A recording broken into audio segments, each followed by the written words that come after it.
በስመ አብ ወወልድ ወመንፈስ ቅዱስ አሐዱ አምላክ። በስመ አብ ወወልድ ወመንፈስ ቅዱስ አሐዱ አምላክ። በስመ አብ ወወልድ ወመንፈስ ቅዱስ አሐዱ አምላክ አሜን።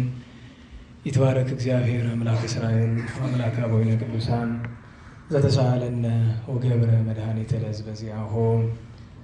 ይቅር ያለን ለወገኖቹ ለምእመናን ሕይወትን መድኃኒትን ያደረገ የአባቶቻችን አምላክ ቸሩ እግዚአብሔር ከዚህ ሰዓት ከዚህ ዕለት ያደረሰን ቅዱስ ስሙ የተመሰገነ ይሁን። እንዴት ዋላችሁ?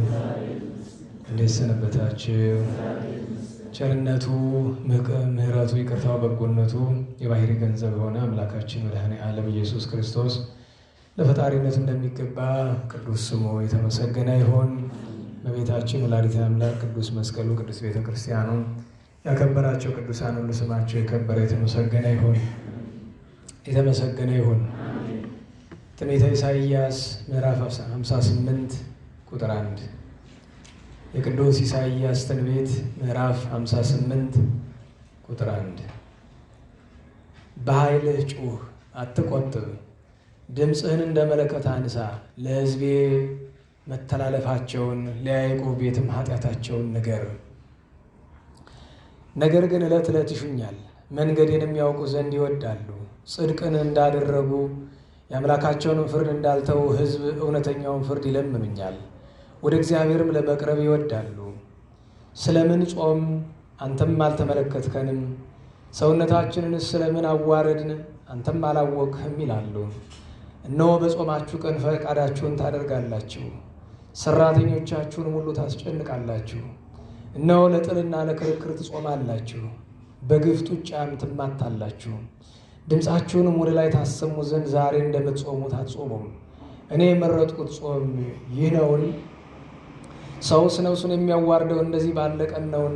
በውኑ ራሱን እንደ እንግጫ ዝቅ ያደርግ ዘንድ ማቅንና አመድንም በበታችሁ ያነጥፍ ዘንድ ነውን?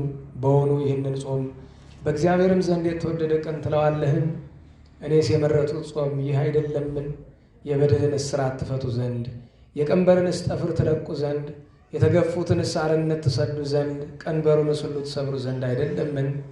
እንጀራህንስ ለተራበ ትቆርስ ዘንድ፣ ስደተኞቹን ድሆች ወደ ቤት ታገባ ዘንድ፣ የተራቆተውንስ ብታይ ታለብሰው ዘንድ፣ ከሥጋ ዘመድህ እንዳትሸሸግ አይደለምን? የዚያን ጊዜ ብርሃንህ እንደ ንጋት ይበራል፣ ፈውስህም ፈጥኖ ይበቅላል፣ ጽድቅህም በፊትህ ይሄዳል፣ የእግዚአብሔርም ክብር በኋላ ሆኖ ይጠብቅሃል። የዚያን ጊዜ ትጠራለህ፣ እግዚአብሔርም ይሰማሃል፣ ትጮኻለህ፣ እርሱም እነሆኝ ይላል። ስለ ቅዱስ ቃሉ ቸሩ እግዚአብሔር ቅዱስ ስሙ የተመሰገነ ይሁን። ተመሰገነ ይሁን። እንዴት ዋላችሁ? እንዴት ዋላችሁ? እንዴት ዋላችሁ? ቸሩ መድኃኔ ዓለም ፈጣሪያችን በድጋሚ በኢሳይያስ አድሮ ስለተናገረው ቅዱስ ቃሉ የተመሰገነ ይሁን። ይህንን ኃይለ ቃል ምናልባት ከ3 ከ4 ወይ ከ5 ዓመት በፊት አንብበነው የመረጡት ጾም ይህ ነውን የሚል ትምህርት እንደተማርን አስታውሳለሁ። ዛሬ ክፍል 14 የዐቢይ ጾም ትምህርታችን እንደዚህ ጉባኤ ከሆነ ደግሞ ክፍል 7 ትምህርታችንን የዐቢይ ጾሙን ዛሬ እንጨርሳለን። በክፍል 7 እናጠናቃለን። 7ቱ አርዕስተ ምግባራት ትሕትናን፣ ትዕግስትን፣ ፍቅርን፣ ሌላስ ገንዘብ መጥላትን፣ ሌላስ እንዴት ዋላችሁ? ምጽዋትን፣ ሌላስ ጸሎትን ተማርን አይደለም? እነዚያን 6ቱን ከተማርን ዘንድ ዛሬ 7ኛው ማጠቃለያው ጾም ይሆናል።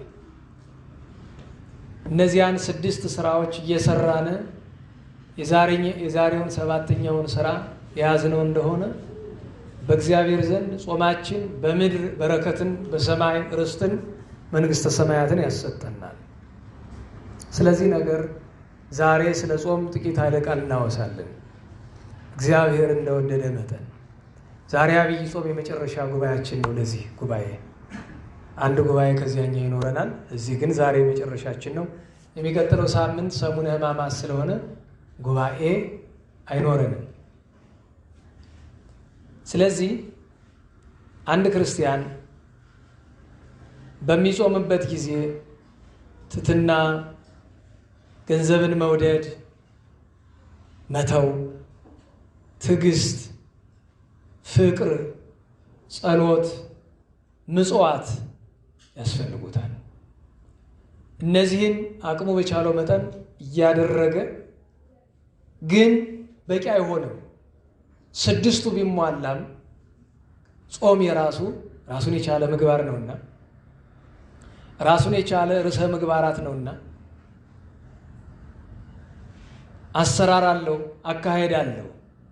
መጾም ምንድን ነው? ጾም ምንድን ነው? በአንቀጸ ጾም ፍትሐ ነገሥት ማንሻው ላይ ጾም ማለት በታወቀ በተወሰነ ጊዜ ከምግብ መከልከል ነው ይላል። ይሄ ጥሬው ሲሆን ዋና አተረጓጎሙ ግን ጾም ማለት ለተወሰነ ጊዜ የስጋን ፈቃድ መከልከል ይባላል። ከምግብ ብቻ ብለን ብንለው ችግር ነው። ምክንያቱም አሁን በአብዛኛው የምንጾመው ከምግብ ብቻ ስለሆነ ከምግብ መጾም አንዱ ጉዳይ ሆኖ ግን ሁለት ተጨማሪ ነገሮች ያስፈልጉታል። አንደኛ የስጋን ፈቃድ መከልከል ነው፣ ከስጋ ፈቃድ መጾም። ሁለተኛ ሕዋሳትን ማጾም ነው።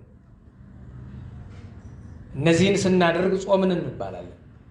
አለያ ግን ጾማችን ወይም ተቀባይነት አይኖረውም ወይም ደግሞ ከፊል ነው ይባላል።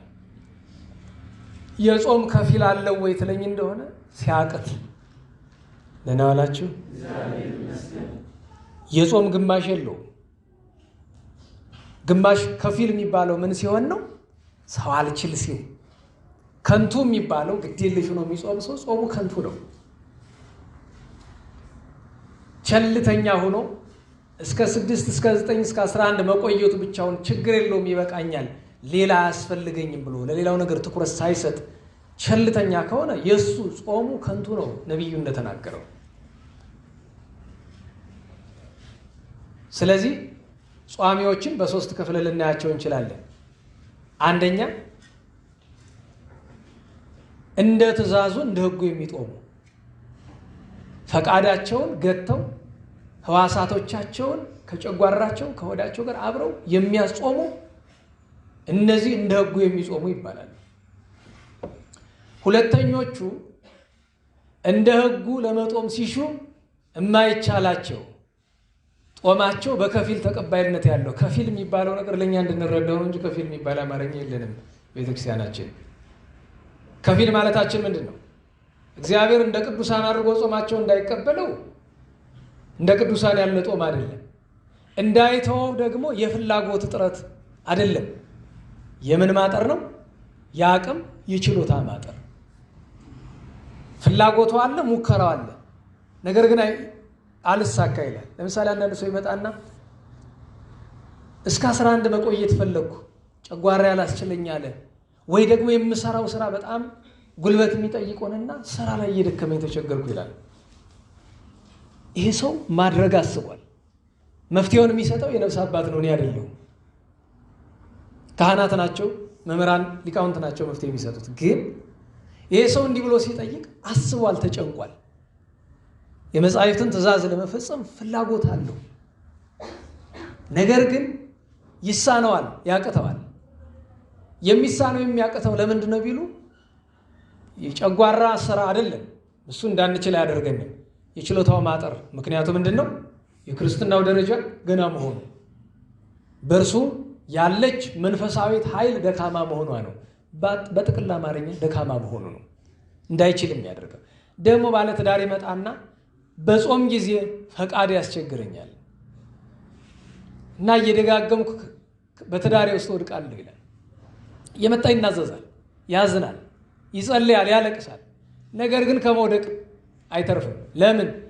በክርስትናው ገና አልተደላደለምና፣ ገና የመንፈስ ቅዱስን ኃይል አልታጠቀምና። ወይም ደግሞ አንዳንዱን እንደምንም እየታገለም የጠላት ኃይል ይበረታበታል። ታውቃላችሁ፣ ጸላዔ ሰናያት በጣም ብርቱ ነው። እንኳን እኛን በዓለም የምንኖረውን እነ ቅዱስ እንዶስ እነ ቅዱስ መቃርስን ከብቃት በኋላ እንኳን መከራቸውን ሲያሳያቸው የነበረ በማትገምቱት ፈተና ሁሉ በገድለ አባ መቃርስ ላይ ከፍጹምነት በኋላ የሴት መልክ እያመጣ አስቸገረው ይላል።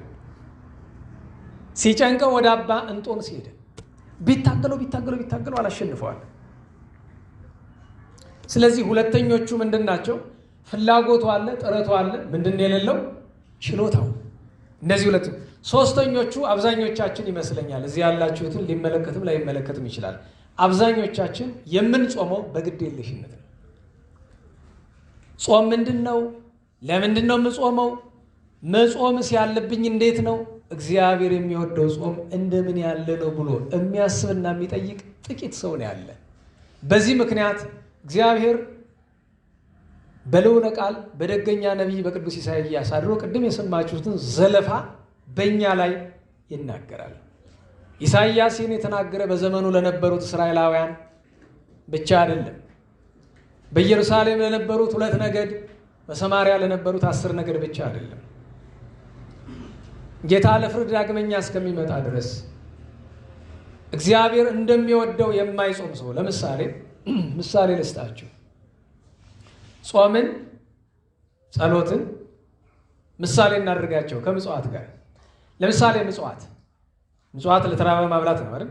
ጥቅል መገለጫው ነው አላችሁ። ለተቸገረ መርዳት ነው አይደል? ነገሩኝ። ለምሳሌ አሁን ዩኤስኤድ የሚባል ድርጅት አለ አይደል? አሜሪካ ዩኤስኤድ አለ አይደል? ዩኤስኤድ የተቸገሩትን ይረዳል አይረዳም? ንገሩኝ። የቅድስና ስራ ነው? ንገሩኝ። አረ ንገሩኝ። ድርጊቱ ብቻውን የተቀደሰ አያደርገውም ነው። በነገራችሁ ላይ መመጽወት ብቻውን ጽድቅ አይደለም። የምታደርግበት ምክንያት፣ የምታደርግበት መንገድ ይወስነዋል። እንዳትረሱት። ምክንያት ማለት ዓላማው። ለምን ዓላማ ነው የምታደርገው? ዩኤስኤድ ኢትዮጵያውያንን የሚረዳ ለኢትዮጵያውያን አዝኖ ነው። እኛ በረሃብ ብናልቅ ለሱ እንደነሱ ይጨንቃቸዋል? አይጨንቃቸውም። ፖለቲካ ውስጥ አልገባም። ግን ዓለምን ዩኤስኤድ እንደሚባል ድርጅት ያቆሸሸ አውቃለሁ። ብዙ ይሄን ያለ ሚሊዮን የሚባል ሰው ዩኤስኤድ ከሌለ በረሃብ ይሞታል ይባላል። መጀመሪያ ያነጋገሩ እንደ ክርስቲያን ተቀባይነት ያለው አይመስለኝም። በሁለት ምክንያት። አንደኛ የሆነ አካል ስለረዳ የሚሞት የለም። ማንኛውም ሰው በማን ስልጣን ስር ነው ያለ? ንገሩኝ። በማንም አድሮ የሚሆን የሚመግብ ማን ነው? ስለዚህ ያ ድርጅት ስላለ ስለሌለ አይደለም። እንደ መንፈሳዊ ጥሩ አነጋገር አይደለም። ሁለተኛ ነገር ሀገር ውስጥ ያሉ ተረጂዎች በረሃብ የሚያልቁ እኛ ትንሽ የምንበላው ያለን አረመኔ ስለሆነን አይደለም። በነገራችሁ ላይ ሆቴል ገብቶ ለአንድ ምሳ 5-10 ሺህ ብር የሚከፍል ሰው አለ አይደለም? በ300 ብር የሚበላ ምሳ አለ የለም? ንገሩኝ። በ150 የሚበላ አለ የለም? በ10 ሺህ ደግሞ የሚበላ አለ አይደለም? ያ 10 ሺህ ብር ከፍሎ የሚበላው ሰው በቁሙ አረመኔ አይደለም? ያ ሰው አረመኔ ቢሆን ዩኤስኤድ ምን ያደርጋል? ባይሆን ነው። ከሌላ አትሄዱ። እኔና እናንተ እኔ ቤት ማት ልብስ ደብቄ ይሆናል። እናንተ እየቤታችሁ ብዙ ልብስ ደብቃችሁ ይሆናል። ሰዎች ራቁታቸው የሚሄዱ እኛ ልብስ ስለደብቅን አይደለም። ማንም ረጂ ድርጅት እኮ ከየትም ሀገር አያስፈልገንም። እኛ ሀገራችን ላይ ያለ ሀብት አንድ ሰው ቢሊየን የሚባል እኔ አሁን ለምሳሌ ቤተክርስቲያን ውስጥ የቤተክርስቲያን ልጅ የሚባል አንድ ሰው አውቃለሁ። ቤተክርስቲያን ውስጥ ይመጣል፣ ክርስቲያን ነው ይባላል። እና አንድ ጊዜ አካውንቱ ላይ አንደኛው አካውንቱ አንድ የባንክ አካውንቱ ላይ 1 ቢሊየን ብር አለ። ከዓመታት በፊት ነው። አስቡት። ቁጥሩ ሰምታችሁኛል። ደህና ዋላችሁ? እንዴት ዋላችሁ? አካውንቱ ላይ ስንት ብር አለ? 1 ቢሊየን። ሚሊዮን አይደለም ያልኩ፣ ቢሊየን ብር አለ። እና ስለዛ ሰው ሳጣራ በጣም ደግ ሰው ነው፣ የተቸገረ ይረዳል ምናምን አለ። 1 ቢሊየን ብር ይዘህ 10 ሺህ ብር ወርዳት ምንድን ናት ቁም ነገሩ? ንገሩኝ። ምንድን ነው ቁም ነገሩ? እንደ ቤተ ክርስቲያን ስርዓት መጀመሪያ የ1 ቢሊየን ብር 100 ሚሊዮኑ አስራት አይደለም? ንገሩኝ። ታዲያ አሁን ውጭ ብለህ ይሄ ሰው ማን ነው ምናምን ብለህ አትመራመር፣ አትደርስበትም፣ አታገኘው። ስለማን እንደማወራ እርግጠኛ ነኝ አብዛኞቻችሁ ሊገባቸው አይችልም። ገንዘቡ እንዴት ነው ያገኘው? እግዚአብሔር ይወቅለት። እኔ የማውቀው ነገር የለኝም። ግን የትኛውም ሀብት በዚህ ዘመን 99.999999 ኢንፊኒት 9 ያክል ያለ በደል የሚገኝ ምንም አይነት ገንዘብ የለም። ያለ በደል ገንዘብ ካገኘህ በእርግጠኝነት ድሃ ነህ፣ ወይ ደግሞ ያን ገንዘብ ወርሰው መሆን አለበት። ሰርተህ በተአምር ሚሊዮነር መሆን አትችልም። ምክንያቱም የዓለም የአሰራር መንገዷ አመፃ ነው። ምሳሌ እዚህ በፊት የሰጧችሁ ልንገራችሁ። ለምሳሌ አንድ ሰው ሀብታም ነው እንበል፣ ፋብሪካ ከፈተ፣ ሰራተኞችን ያሰራና 10 ሺህ ብር ደሞዝ ይሰጣቸዋል፣ በወር ማለት ነው። እሱ በወር ኒርሊ 4 ሚሊዮን 5 ሚሊዮን ያገኛል። ይሄ ክርስቲያን ስራ ነው? እንዴት ዋላችሁ? ኧረ በሞቴ እንዴት ዋላችሁ? እዛ ፋብሪካ ውስጥ ከፍተኛውን ድካም የሚደክመው ሰራተኛው ነው ባለቤቱ ነው? የተሻለው ክፍያ የሚገባ ለማን ነበር? እንደ ፍትሁ ሶሻሊዝም እግዚአብሔር የለም ማለቱ ብቻ ነው እንጂ እኮ ይሄ ግራውንዱ ጥሩ ነበር። ሶሻሊዝም ከሶሻሊዝም ጠቅላላ ያጋንንት አስተሳሰብ ነው። እች ግን ጥሩ ናት። ሶሻሊዝም ውስጥ ሶሻሊስት አብዮት የሚባል የምትሰሙ ከሆነ ወደኛ ሀገር የመጣው በደርጉ ሊገባ አካባቢ ነው አይደል? 60ዎቹ አካባቢ ነው። በጣም የገነነ አይ ነው። ምንድን ነው የቤተክርስቲያን ጠላት የሆኑ ሰዎች ርዕዮት ነው። የቤተክርስቲያን ለሃይማኖት አይደለም ለምንም የማይጠቅም ርዕዮት ነው። ግን አንዳንድ ያለ አይደለም ከሆነ ነገር መካከል አንድ ነገር የመፈለግ ያክል እና ምጽዋትን በእግዚአብሔር ዘንድ ተቀባይነት እንዲኖረው የሚያደርገው የሚደረግበት ምክንያትና የሚደረግበት መንገድም ጭምር ምጽዋቱ ብቻ አይደለም። ሁለተኛው ነገር ጸሎት ነው። በዚህ በቆላ ነው አሉ። አርብ ቀን በጠዋት ተነስቶ አብራራው ጥይት አለው። በነገራችሁ ላይ ጥይቱ አብራራው የተባለ ምን አብራርቶ ነው? እኔ አንዳንዴ ስም ስናወጣ ይገርመኛል። ምን አብራርቶ ነው? በማብራሪያ ሰው ይፈጃል ነው። በነገራችሁ ላይ አንድ ተሞክሮ ልንገራችሁ። አብራራው ጥይትን ያውቃለሁ። ደህና ብላችሁ አውቃለሁም ብላችሁ በማየት አይደለም በመተኮስ ጭምር። ልጅ ሆኜ ምን እንደሆነ ሳላቅ ገና በቃ የሆነ ሰው ሲያደርግ አድርጎ እንደዚህ ወላውሎ ምላጭ ሲስባየኝ አነሳሁት። እንደሚያደርገው ልጅ እንደዛ አይደለም አባቶቻችን ይላሉ አይደል? ልጅህን ንገረው ይረሳዋል፣ አድርገው ተከትሎ ያደርገዋል አይደል? ስለዚህ ልጅህን ከምትመክረው ይልቅ ምሳሌ ሆኖ ነው የሚባል አይደል? ጸልይ እያልክ አትነዝንዘው፣ ጸሎት እያደረግክ ይኸው ያችን ነው የሚያደርግ። እኔ ህፃናት ቤት ስመለከት ለምሳሌ ሞባይሉን ቁጭ አደርጋለሁ፣ እንዳትነካው አለው። እኔ እስከምነካ ይነካው። እኔ በጣቴ ከነካው ግን መጥቶ በጣቱ ይነካል። በቃ ደግሞ በጣት ነው። በጣት ሲነካ ተች ስክሪን ስለሆነ በጣት እንደዚህ አድርጎ በጀር በጣት እና ሲያረጋየውኝ እኔ ነካ አድርጌ ለካ ውስጡ ላይ ቀለሃለው። እንግዲህ የሆነው ሆነ። በዛው በልጅነት ጊዜ በጣም አኩርቶናል። በጣም በየመንገዱ አብራራው የተኮሰው ነበር።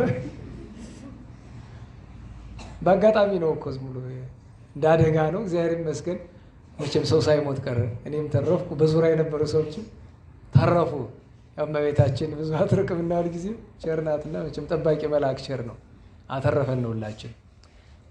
እና ይህ ሰው ጥይቱን ይወለውላል።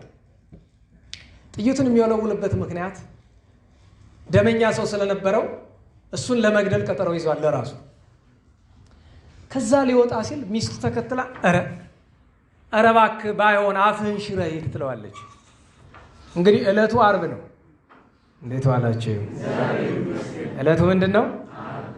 አፍህን ሽረህ ሂድ ትለዋለች። ዞር ብሎ በጣም ተናዶ አንቺ ምን ክፉ ሰው ነሽ በአርቡ ብሎ አላት።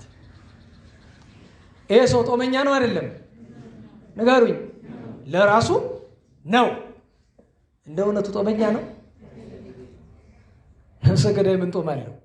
ሰው ሊገድል ነገር ግን በሱ ቤት ምንድን ነው? ጿሚ ነው። ጾሙ ነው የሚገድል። ደም ለማፍሰስ የሰው ደም ለማፍሰስ ጿሚ ነው። ያሁን ጾም ነው።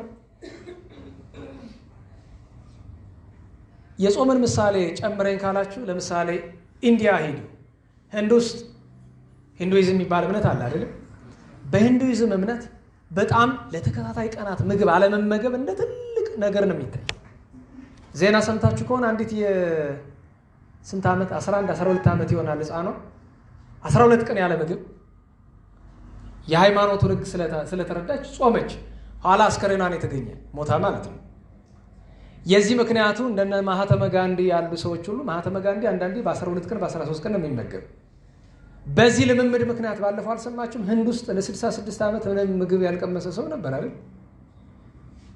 እና አባታችን ቅዱስ እለእስክንድሮስ የ318 ቅዱስ ሊቃውንት ሰብሳቢ አርዮስን ያወገዘው ሊቁ ቅዱሱ አንዲት የደናግል ገዳም እመምኔት ትመጣና አባታችን መምህራችን እባክህ እርዳኝ አግዘኝ አለችው። ምን ሆንሽ አላት። እኔ በዚያች ገዳም ላይ በደናግሉ ላይ እመምኔት ነኝ። በእኔ ስር ያሉ ደናግል 7 ቀን ነው የሚጠሙ። እሁድ የቀመሱ እሁድ ነው የሚቀምሱ። ልብ በሉ። አሁን ትሞክሩታላችሁ። አሁን ዓርብ የምትመጣው አክፍሎት እንኳን እኔ አንዳንዴ ይገርመኛል። አንዳንድ አሉ አሁን እዚህ የጉባኤ ተማሪ ሆኑ ደግሞ አንዳንድ ጊዜ የጉባኤ ተማሪ ሆነ እንዲህ አድርገዋል ስትባሉ የሆነ ሰው መጥቶ በቀደም ነው ያለኝ እንዲህ አንዳንድ ጊዜ ለምንድን ነው ደንቆሮ የምትሆኑ በሞቴ የተባልከውን ነገር ይኸውላችሁ የማድረግ ግዴታ ያልሆኑ ነገሮችን አላቅማችሁ አታድርጓቸው። እንዴ ትሞቱ። ለምሳሌ አንድ ወዳጅ አለ ሲቻለው እየመጣ ይማራል። መቼ ነው የሚበላ? ረቡዕ ይበላና እዛ በኋላ በቃ እሑድ ነው የለም፣ እህል አይቀምስም። ሐሙስ ምግብ የለም፣ ዓርብ ምግብ የለም፣ ቅዳሜ ምግብ የለም እስከ እሑድ። እሑድ ደግሞ ሌሊት አይደለም ሲነጋ ነው። ይሄን ሰምተህ ሄደህ ብታደርገው ይኸውልህ ጽድቅ አይሆንም ወንድሜ። ሁሉ ነገር እኮ በአቅም ሲሆን ጥሩ። ይሄ ወንድማችን ነነዌ ጾም ላይ ምን ያደርጋል? እሑድ ማታ ይቀምስና ሮብ ማታ ይቀምሳል። በቃ ግን ልብ በሉ የዚህ ሰው ይሄ ምኑ ነው? ስጦታው ነው። ስጦታ ይጠይቃል እኮ። እኔ ዓርብ እንኳን አሁን ብዙ ሰው አስተማሪ ስለሆንኩ ወይ ሮብ ወይ ሐሙስ ማከፈል ይመስላል። ምንም ምስክር ካስፈለገ ቅርቦችን ጠይቅ። ዓርብ ማታ በልቼ እንኳ እሑድ ለመድረስ ሰቀቀን ነው። ለምን አይባልም? እንደ የወዳጅነት ወሬ ላውራችሁ ይሉ ለበሽታ ተሸክሜ ሰውኛውን ነው። እንደ መንፈስ ቅዱስ ደግሞ ሀብት የለኝም፣ እንደዚያ አቅም የለኝም። ጭንቅ ነው ለመድረስ ለእሑድ 33 ሰዓት ናት ጦሟል። ልብ ብላችኋታል? እንዴት ዋላችሁ? ከሌሊቱ 9 ሰዓት ውሰዱ። ከዚያ ከትንሣኤው ሌሊት ከመዓልቱ 12 እና 9 ስንት ነው? እንዴት ዋላችሁ? 12 እና 9 ስንት ነው? 21። ከዚህ ከቅዳሜው ሌሊት 12 ውሰዱለት 33። በጣም ከከበደ ደግሞ 31 ይሆናል። እስከ 3 አንዳንድ ቦታ ስለሚያስመሹ መቼስ የሚበሉ ሰዎች ካሉ እንደዚህ ይሆናል። ግን 12 ሰዓት ላይ ሁሉ ነገር መጠናቀቅ አለበት። ብዙ ጊዜ ስለ ሰሙነ ሕማማት አስተያየት ምናምን መስጠት አልፈልግም። እኔ ግን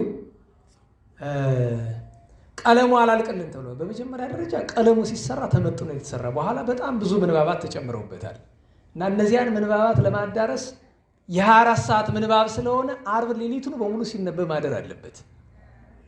ይሄ ይዘነጋና አንዳንድ ስፍራዎች ላይ ብዙ ቦታ እንኳ ያጋጥማ አንዳንድ ስፍራዎች ላይ እስከ ምሽት 3 ሰዓት የሚያስቆዩ አድባራት አሉ። አሁን እዚያ ቦታ እንዳትሄዱ ነው የምመክራችሁ። እንዲያ ካለ ቦታ ስለ ሆድ ስለምናምን አይደለም። ከዚያ በኋላ መቼ ትቀምሱ? ምክንያቱም ከ3 ሰዓት በኋላ አንደኛ የዛኛው ጾም ገብቷል፣ ሁለተኛ ነገር በሕገ ቤተክርስቲያንም ክልክል ነው። እንዴት ተሆኑ? ያንን የሚያደርጉ ሰዎች አውቃለሁ። እዚያ ያሉ ሰዎች ከሐሙስ ከሮብ ጀምሮ የሚያከፍሉ ናቸው፣ የራሳቸው ብርታት ስላላቸው። ግን ሁልጊዜ ታውቃላችሁ አይደል? ሰው ላይ በእናንተ ልክ አታደርጉበት። እሱን ማስተዋል ይገባል። ወደ ጉዳያችን እንመለስና ማህተመ ጋንዲ 12 ቀን ይጦም ነበረ ስለተባለ ጻድቅ ነው? ንገሩኝ። እግዚአብሔር ይቀበለው ነበረ?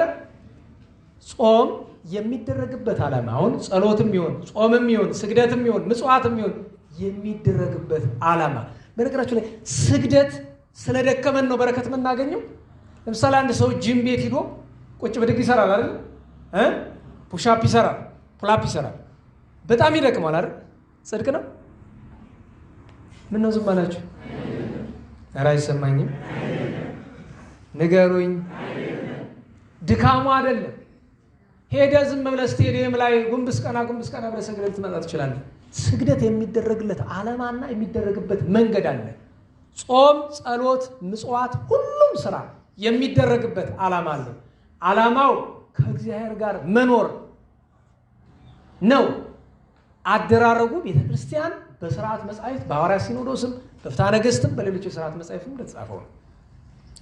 ስለዚህ ጾም ከሚበላና ከሚጠጣ መከልከል ብቻ ሳይሆን ፈቃድን፣ ሕዋሳትን እግዚአብሔር ከማይወዳቸው በአጽዋማት ከተከለከሉ ነገሮች መግታት ነው።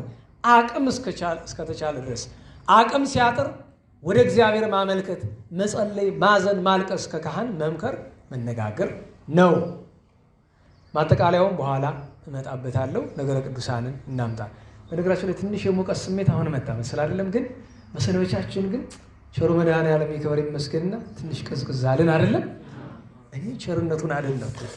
አንደኛ ያለንበት ወር ሚያዝያ ነው። የመጋቢት መጨረሻና የሚያዝያ መጀመሪያ ነው። ሙቀቱ አይጣል ነው። እያስቀደስን ለአበት ከሰውነታችን ይወጣል። እስከዚያ ድረስ ማለት ነው። መድኃኔዓለም ቸሩ አቀዘቀዘው። በጣም የሰውነታችን ደካማነት ስለሚያውቅ ታውቃላችሁ። የሙቀት ብዛት ምን እንደሆነ ማወቅ ከፈለጋችሁ አሁን እኛ ሀገር ኢትዮጵያ ስንኖር ሙቀትና ቅዝቃዜ ምን እንደሆነ እኮ አናውቅም። እኛ ሙቀት ምን እንደሆነ ማወቅ ከፈለግ አብራጅራ፣ አብደራፊ፣ ሁመራ ሂድ። መቼ? በዚህ ወቅት ሂድና ሞክረው። ሙቀት ምን እንደሆነ ማወቅ ከፈለግ፣ ቅዝቃዜ ምን እንደሆነ ማወቅ ከፈለግ ደግሞ ሂድና ራስ ልጅን ላይ ሞክረው፣ በዋይት ላይ ሄደህ ሞክረው። ያኔ ነው የምትረዳው። እኔ በምን ተረዳው ስትለኝ አንድ ሰሞን አንድ ቦታ ሄጄ ነበር፣ የሆነ ቦታ ሰው ሀገር እና ወቅቷን መርጬ ነው ሄድኩኝ። በእነሱ ይሄ ሰመር አለ። ሰመር ምንድን ነው በአማርኛ? ክረምት። ሰመር ክረምት ነው ነገሩኝ እንጂ በጋ ነው። የኛ ክረምት ስለሆነ ግን ብዙ ጊዜ ሰመር የሚለው አንዳንድ እንደው ዲክሽነሪ ላይ እንደዛ ይሁን ሰመር ብሎ ክረምት። ክረምታቸው የነሱ ምንድን ነው የሚባለው? ዊንተር ነው የሚባለው። እና በዊንተርና በሰመር መካከል ያለችው ጊዜ እኛ ምን እንላታለን? እንደ መጸው ምን እንላታለች አይደል? እቺ መስከረም፣ ጥቅምት፣ ህዳር አይነት የዛሽ ጊዜ ናት የነሱ። እሷ ጊዜ መቼ ናት? ሚያዝያ፣ ግንቦት አካባቢ እስከ ሰኔ አካባቢ። እና ደስ ነው የሚላየው፣ ጥሩ ነው። ኋላ ስልመለስ 2 ቀን ሲቀረኝ ድንገት ደርሶ ልክ ሰመር እየገባ ነው። ድርግም ሄዶ 36 38 ተስማ ትንፋሽ አጠረኝ። ለካችናት ሙቀት አልኩኝ። ኋላ ደግሞ የሆነ ቀን ወርዶ የሆነ 9 ነው 8 አካባቢውን የሆነ ቦታ ሂጅ ተስማ ሀገሬ ኢትዮጵያ ለካ ገነት ናት። እውነት ይኸውላችሁ ከዓለም ሁሉ ገነት ኢትዮጵያ ናት። ትስማማላችሁ? አትስማሙ? ይህን ሲሰማ ደግሞ ገነት ያቺ የጻድቃን ማደሪያ አይደለም፣ ምሳሌ ነው። እናወላችሁ ኢትዮጵያ ገነት ናት ማለት ምሳሌ ነው እንጂ ገነት ያለችው ገነት ውስጥ ነው። እዚያው በስፍራዋን ያለች ኢትዮጵያ ውስጥ አይደለም። ከኢትዮጵያ በሞላው ደግሞ ገነት ማናት? ጎንደር። እውነቴን ነው። ጎንደር አሁን ጎንደር ተወልደ ያላደክ ምናምን አንዳንዱ ሰው ገነት ይመስላል። አይምሰልህ፣ ገነት ናት ጎንደር። ገነት እሱ የሚገባ ጎንደር የሆንክ ቀን ብቻ ነው። ሁንና ሞክረው፣ ገነትነቷን ይገባል። እንዴት ዋላችሁ? እንዴት ዋላችሁ? ለራስ ሲቆርሶ ያሳንሱ ነው። በቋሚነት ብቸኛዋ ነገረ ቅዱሳን በቋሚነት ትምህርት የሚሰጥባት ሀገር ማናት? ጎንደር። ይኸውልህ ለራስ ታዳላ እንደዚህ ትላለህ። ይህን ተወውና አስበው። በመላ የሀገር ብቻ አይደለም የዓለም የቃለ እግዚአብሔርን የምስጢር ምንጭ ማናት? ጎንደር። የትም ቦታ ምስጢር ቢፋለስ ዳኛ ማናት? ጎንደር። ማይሌት በለው ምስጢር በለው። ዛሬ ብዙ እየተደናቆርነ መተናል፣ ተቸገርን እንጂ እንደዛ እኮ ነው። ጎንደር ምን አለ ነው። ሀገር ላይ ችግር ሲፈጠር እኮ አላሱ በሃይማኖት ብቻ እኮ አይደለም፣ በሌላ ጉዳይ ሀገር ላይ ችግር ሲፈጠር እንዴት ጎንደር ዝም አለ አይደል የሚባል ገጥሟቸው አያውቅም? እንዴ የጎንደር ወንድ ወዴት ይሎ ነው ይባላል። ሴቱ ድሮ ነው የሞተ፣ ወንዱ ቅርብ ጊዜ ነው የሞተ። ደህና ዋላችሁ? ለሁሉም ወደ ዝክረ ቅዱሳን ትምህርታችን እንመለስ። ስንት ቀን ነው ዛሬ? በ24 ነው ተገናኝተን የነበረ። በ25 ቅዱሳን ሐዋርያት አባቶቻችን፣ ጌቶቻችን፣ መምህሮቻችን ዓመታዊ የጉባኤ በዓላቸው ነው። 12ቱ ቅዱሳን ሐዋርያትን ማክበር ሃይማኖታዊ ግዴታችን ነው። ያን ቀን ሐዋርያው ቅዱስ አንሲፎሮስ ነበረ። በጋ የወጣም የዚያን ቀን ነው። በ26 ጸደይ የገባበት ነው። እንደገና ያን ቀን ጌታችን መድኃኒታችን ኢየሱስ ክርስቶስ የደቀ መዛሙርቱን እግር ያጠበበት፣ ስርዓተ ቁርባን ሐዲስን ያሳየበት፣ በጌቴሴማኒ ስርዓተ ጸሎት ያስተማረበት፣ ይሁዳ እሱን አሳልፎ የሰጠበት ነው። ሌሊቱ ሕማሙ ነው። መዓልቱ የ27 መዓልት ሕማሙ ነው። በ26 ጻድቁ ኢትዮጵያዊ ጻድቅ አቡነ ጊዮርጊስ ዘገዳመ ዘጌ እናታችን ቅድስት ድንግል ኢዮጵራቅስያ ዓመታዊ በዓሏ ነው። በልጅነቷ ገና ከ6 እስከ 9 ዓመት ሲሆናት ነው ገዳም የገባችዋል። የደናግልን ነገር አይታ ሳምንት ስለ ጋብቻ አንዳንድ ነገር ተባብለን የለም። ቅድስት ድንግል ኢዮጵራቅስያ ደግሞ የነበራት ትጋት ታምራትን እስከ ማድረግ ያደረሳትን ተጋድሎ ስንክሳሩ ብቻ በቂ ነው። ያላት የሕይወት ቅድስና ጣዕም ለቅዱስ ፍርፍሬዎስ ዓመታዊ በዓላቸው ነበር። በ27 ቸሩ መድኃኔዓለም እዚህ እንግዲህ የነበራቸው አይታችኋል። በዓል አከባበር እዩ አልኳቸው አይደለም? እንዲህ ነው እንግዲህ በዓል ሲከበር። በአብይ ጾም ውስጥ የወደቀ ክብረ በዓል ይኸውላችሁ፣ አንድ ስራ ሲጣስ ቀላል ይመስላል። አባቶቻችን ምን ይላሉ? አንድ ጅል የተከለውን 50 ብልህ አይነቅለውም ይላል። አሁን በአብይ ጾም ምንም የማይደረግ ነገር አለ። እኛም በግላችን በኃጢአታችን ጾም ስንሽር እንውላለን። እንደዚህ በስርዓት ደረጃም ታዩታላችሁ። እንደዚህ አለ። ግን እዚህ የስርዓት ቦታ ነው። ሊቃውንቱ ውለው ይግቡ። ነይኔታ ነባሮቹም ነጌታው መንክርም እዚያ ፊት የነበሩትም አሁን ያሉትም ሊቃውንት ውለው ይግቡ። መድኃኔዓለም ይጠብቃቸው። ለምን ቢባል ለትውልድስ መትረፍ እኮ አንድ ነገር ነው። ከገዳም ባለፈው ነግሬያቸዋለሁ አይደለም? አለ የሚባል ቀረ የሚባል ትልቁ ዋናው ገዳም ማኅበረ ሥላሴ ነው ብያቸዋለሁ አይደል? የማይናወጽ ምሳሌ አለ እኮ። እንዴ ገዳማዊ ሕይወት እኮ እንደዚህ ነው ተብሎ በየገዳሙ ቅድስና ያላቸው ብዙ አባቶች አሉ። የትም ገዳም ብትሄዱ በስውር ብዙ ቅዱሳን አሉ። በአደባባይ ግን ቅንጣት ታክል ስርዓት የማይጣስበት ብቸኛው ገዳም የማውቀኝ ማኅበረ ሥላሴ ብቻ። ከዋልድባና ከደብረ ሊባኖስ የበለጠ ገዳም ኢትዮጵያ ውስጥ እኮ የለም። ግን ስርዓት የማይጣስባቸው ናቸው ለማለት አሁን ሰሞኑን እንኳን ሚዲያ ላይ ሰምታችኋል አይደል? እዛ ፓትርያርኩ ሄደው እንደዚህ ቅሬታ አቅርበና ማት ኮተት ሰምተናል። ጠብ ምናምን በቃ አንድ ገዳም ውስጥ ጠብ የሚገባ መቼ ነው? ሰይጣን ሲገባ። ሰይጣን የሚገባ መቼ ነው? መንፈስ ቅዱስ ሲርቅ። መንፈስ ቅዱስ የሚርቅ መቼ ነው? ስርዓቱ ሲጣስ፣ ምቾት ሲገባ። 20 ሚሊዮን ብር 30 ሚሊዮን ብር ጓዳ ታስገባና ያን እንደ ልብ ማድረግ ስትጀምር ነው። ለዛ ነው ገዳማት ተራቡ ብለው ሲሉኝ የመጀመሪያ መልሴ ምንድን ነው? ይራቡ።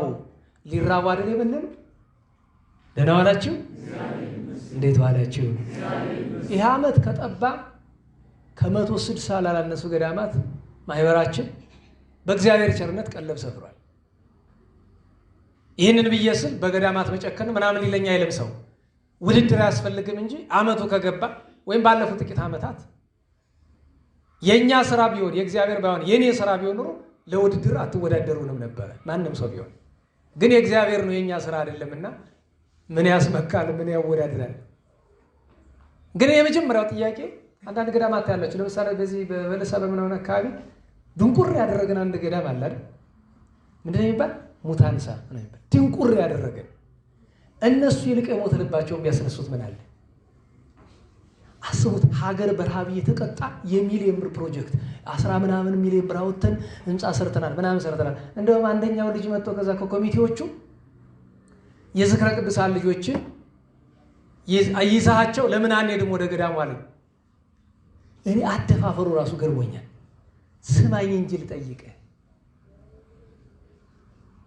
ዛሬ ስንት አበው በረሃብ እየተቀጡ ስንት አድባራት እየተፈቱ ምን አለኝ? መነኮሳት ብቻቸው ያሳዝኗል። ጎጆ ቤት እኮ ነው የሚያድሩ።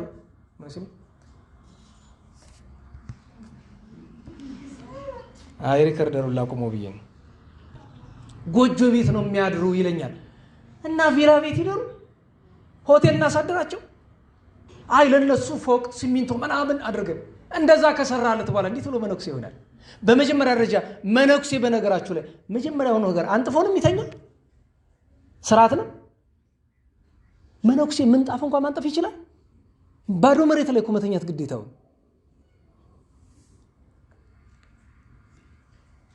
ተመለስኩ እንዴ ተውኩት ነገር አይታ አንተ ቸሮ መድኃኔዓለም እንደው እባክህ እኔን ማረኝ። እኔ ሌላ ነገር አይደለም ተናግሬ ምን ላደርገው? ለኔስ ምን ሊረባኝ? ሰምተው ስለነሱ ደግሞ እዛ መከረኛ ይህንን እንጀራ ያደረጉ ሰዎች አሉ። እኔ የገዳሙን ጉዳይ እንጀራቸው የሆኑ ሰዎች አሉ። ገቢ በማሰባሰብ ሰበብ አውቃለሁ። እዛ ደግሞ እንደገና ደህና የተውኝን ደግሞ እንደገና እንዲቦጭቁኝ ነው። አዝናለሁ። አስቡት፣ እናስበው። አንድ ሰው ክርስቶስ መድኃኔዓለምን እመስላለሁ፣ ዓለምን ትቻለሁ፣ ምቾት አያሻኝም ብሎ ካለ በኋላ እዛ ሰው እየተራበ አንተ እንዴት ህንፃ ትገነባለህ? ከተማ ያሉ አድባራት ለምን ሰራችሁ እያለን የተጨቃጨቅን ጭራሽ ገዳም ዋልድባ ገዳም ውስጥ መንፈስ ቅዱስ የገባ ያ 23 ሚሊዮን ብር የገባ ቀን እኮ ነው። ተናግሬያለሁ ገና ሲገባ። እኔ ማንሙኝ አይደለም ስለ ዋልድባ ለመናገር ስለ እናንተ ለመናገር እኔ ተራ ድቃቂ ሰው ነኝ አውቃለሁ። ግን ይህንን ማወቅ አያቅተኝም። መንፈስ ቅዱስ የራቀ ከድሮም ብዙ ችግር እንዳላውቃለሁ። የባሰው ነገር የገባ ግን የዚያን ጊዜ ነው። ምክንያቱም ወዲያውኑ አንድ መልእክት ይድረሳቸው አላውቅም፣ ከገንዘቡ ግማሹን ለሌሎች ገዳሞች አካፍሏቸው። ደህና ዋላችሁ። አባቶቻችን እንኮ የማያውቅን ስጡኝን ማን አስተማረው ይላሉ። አንዱ ገዳም ለሌላው ካራራ እዚህ ዋልድባ 23 ሚሊዮን ብር የት ያስገቡት እግዚአብሔር ይወቅላቸው።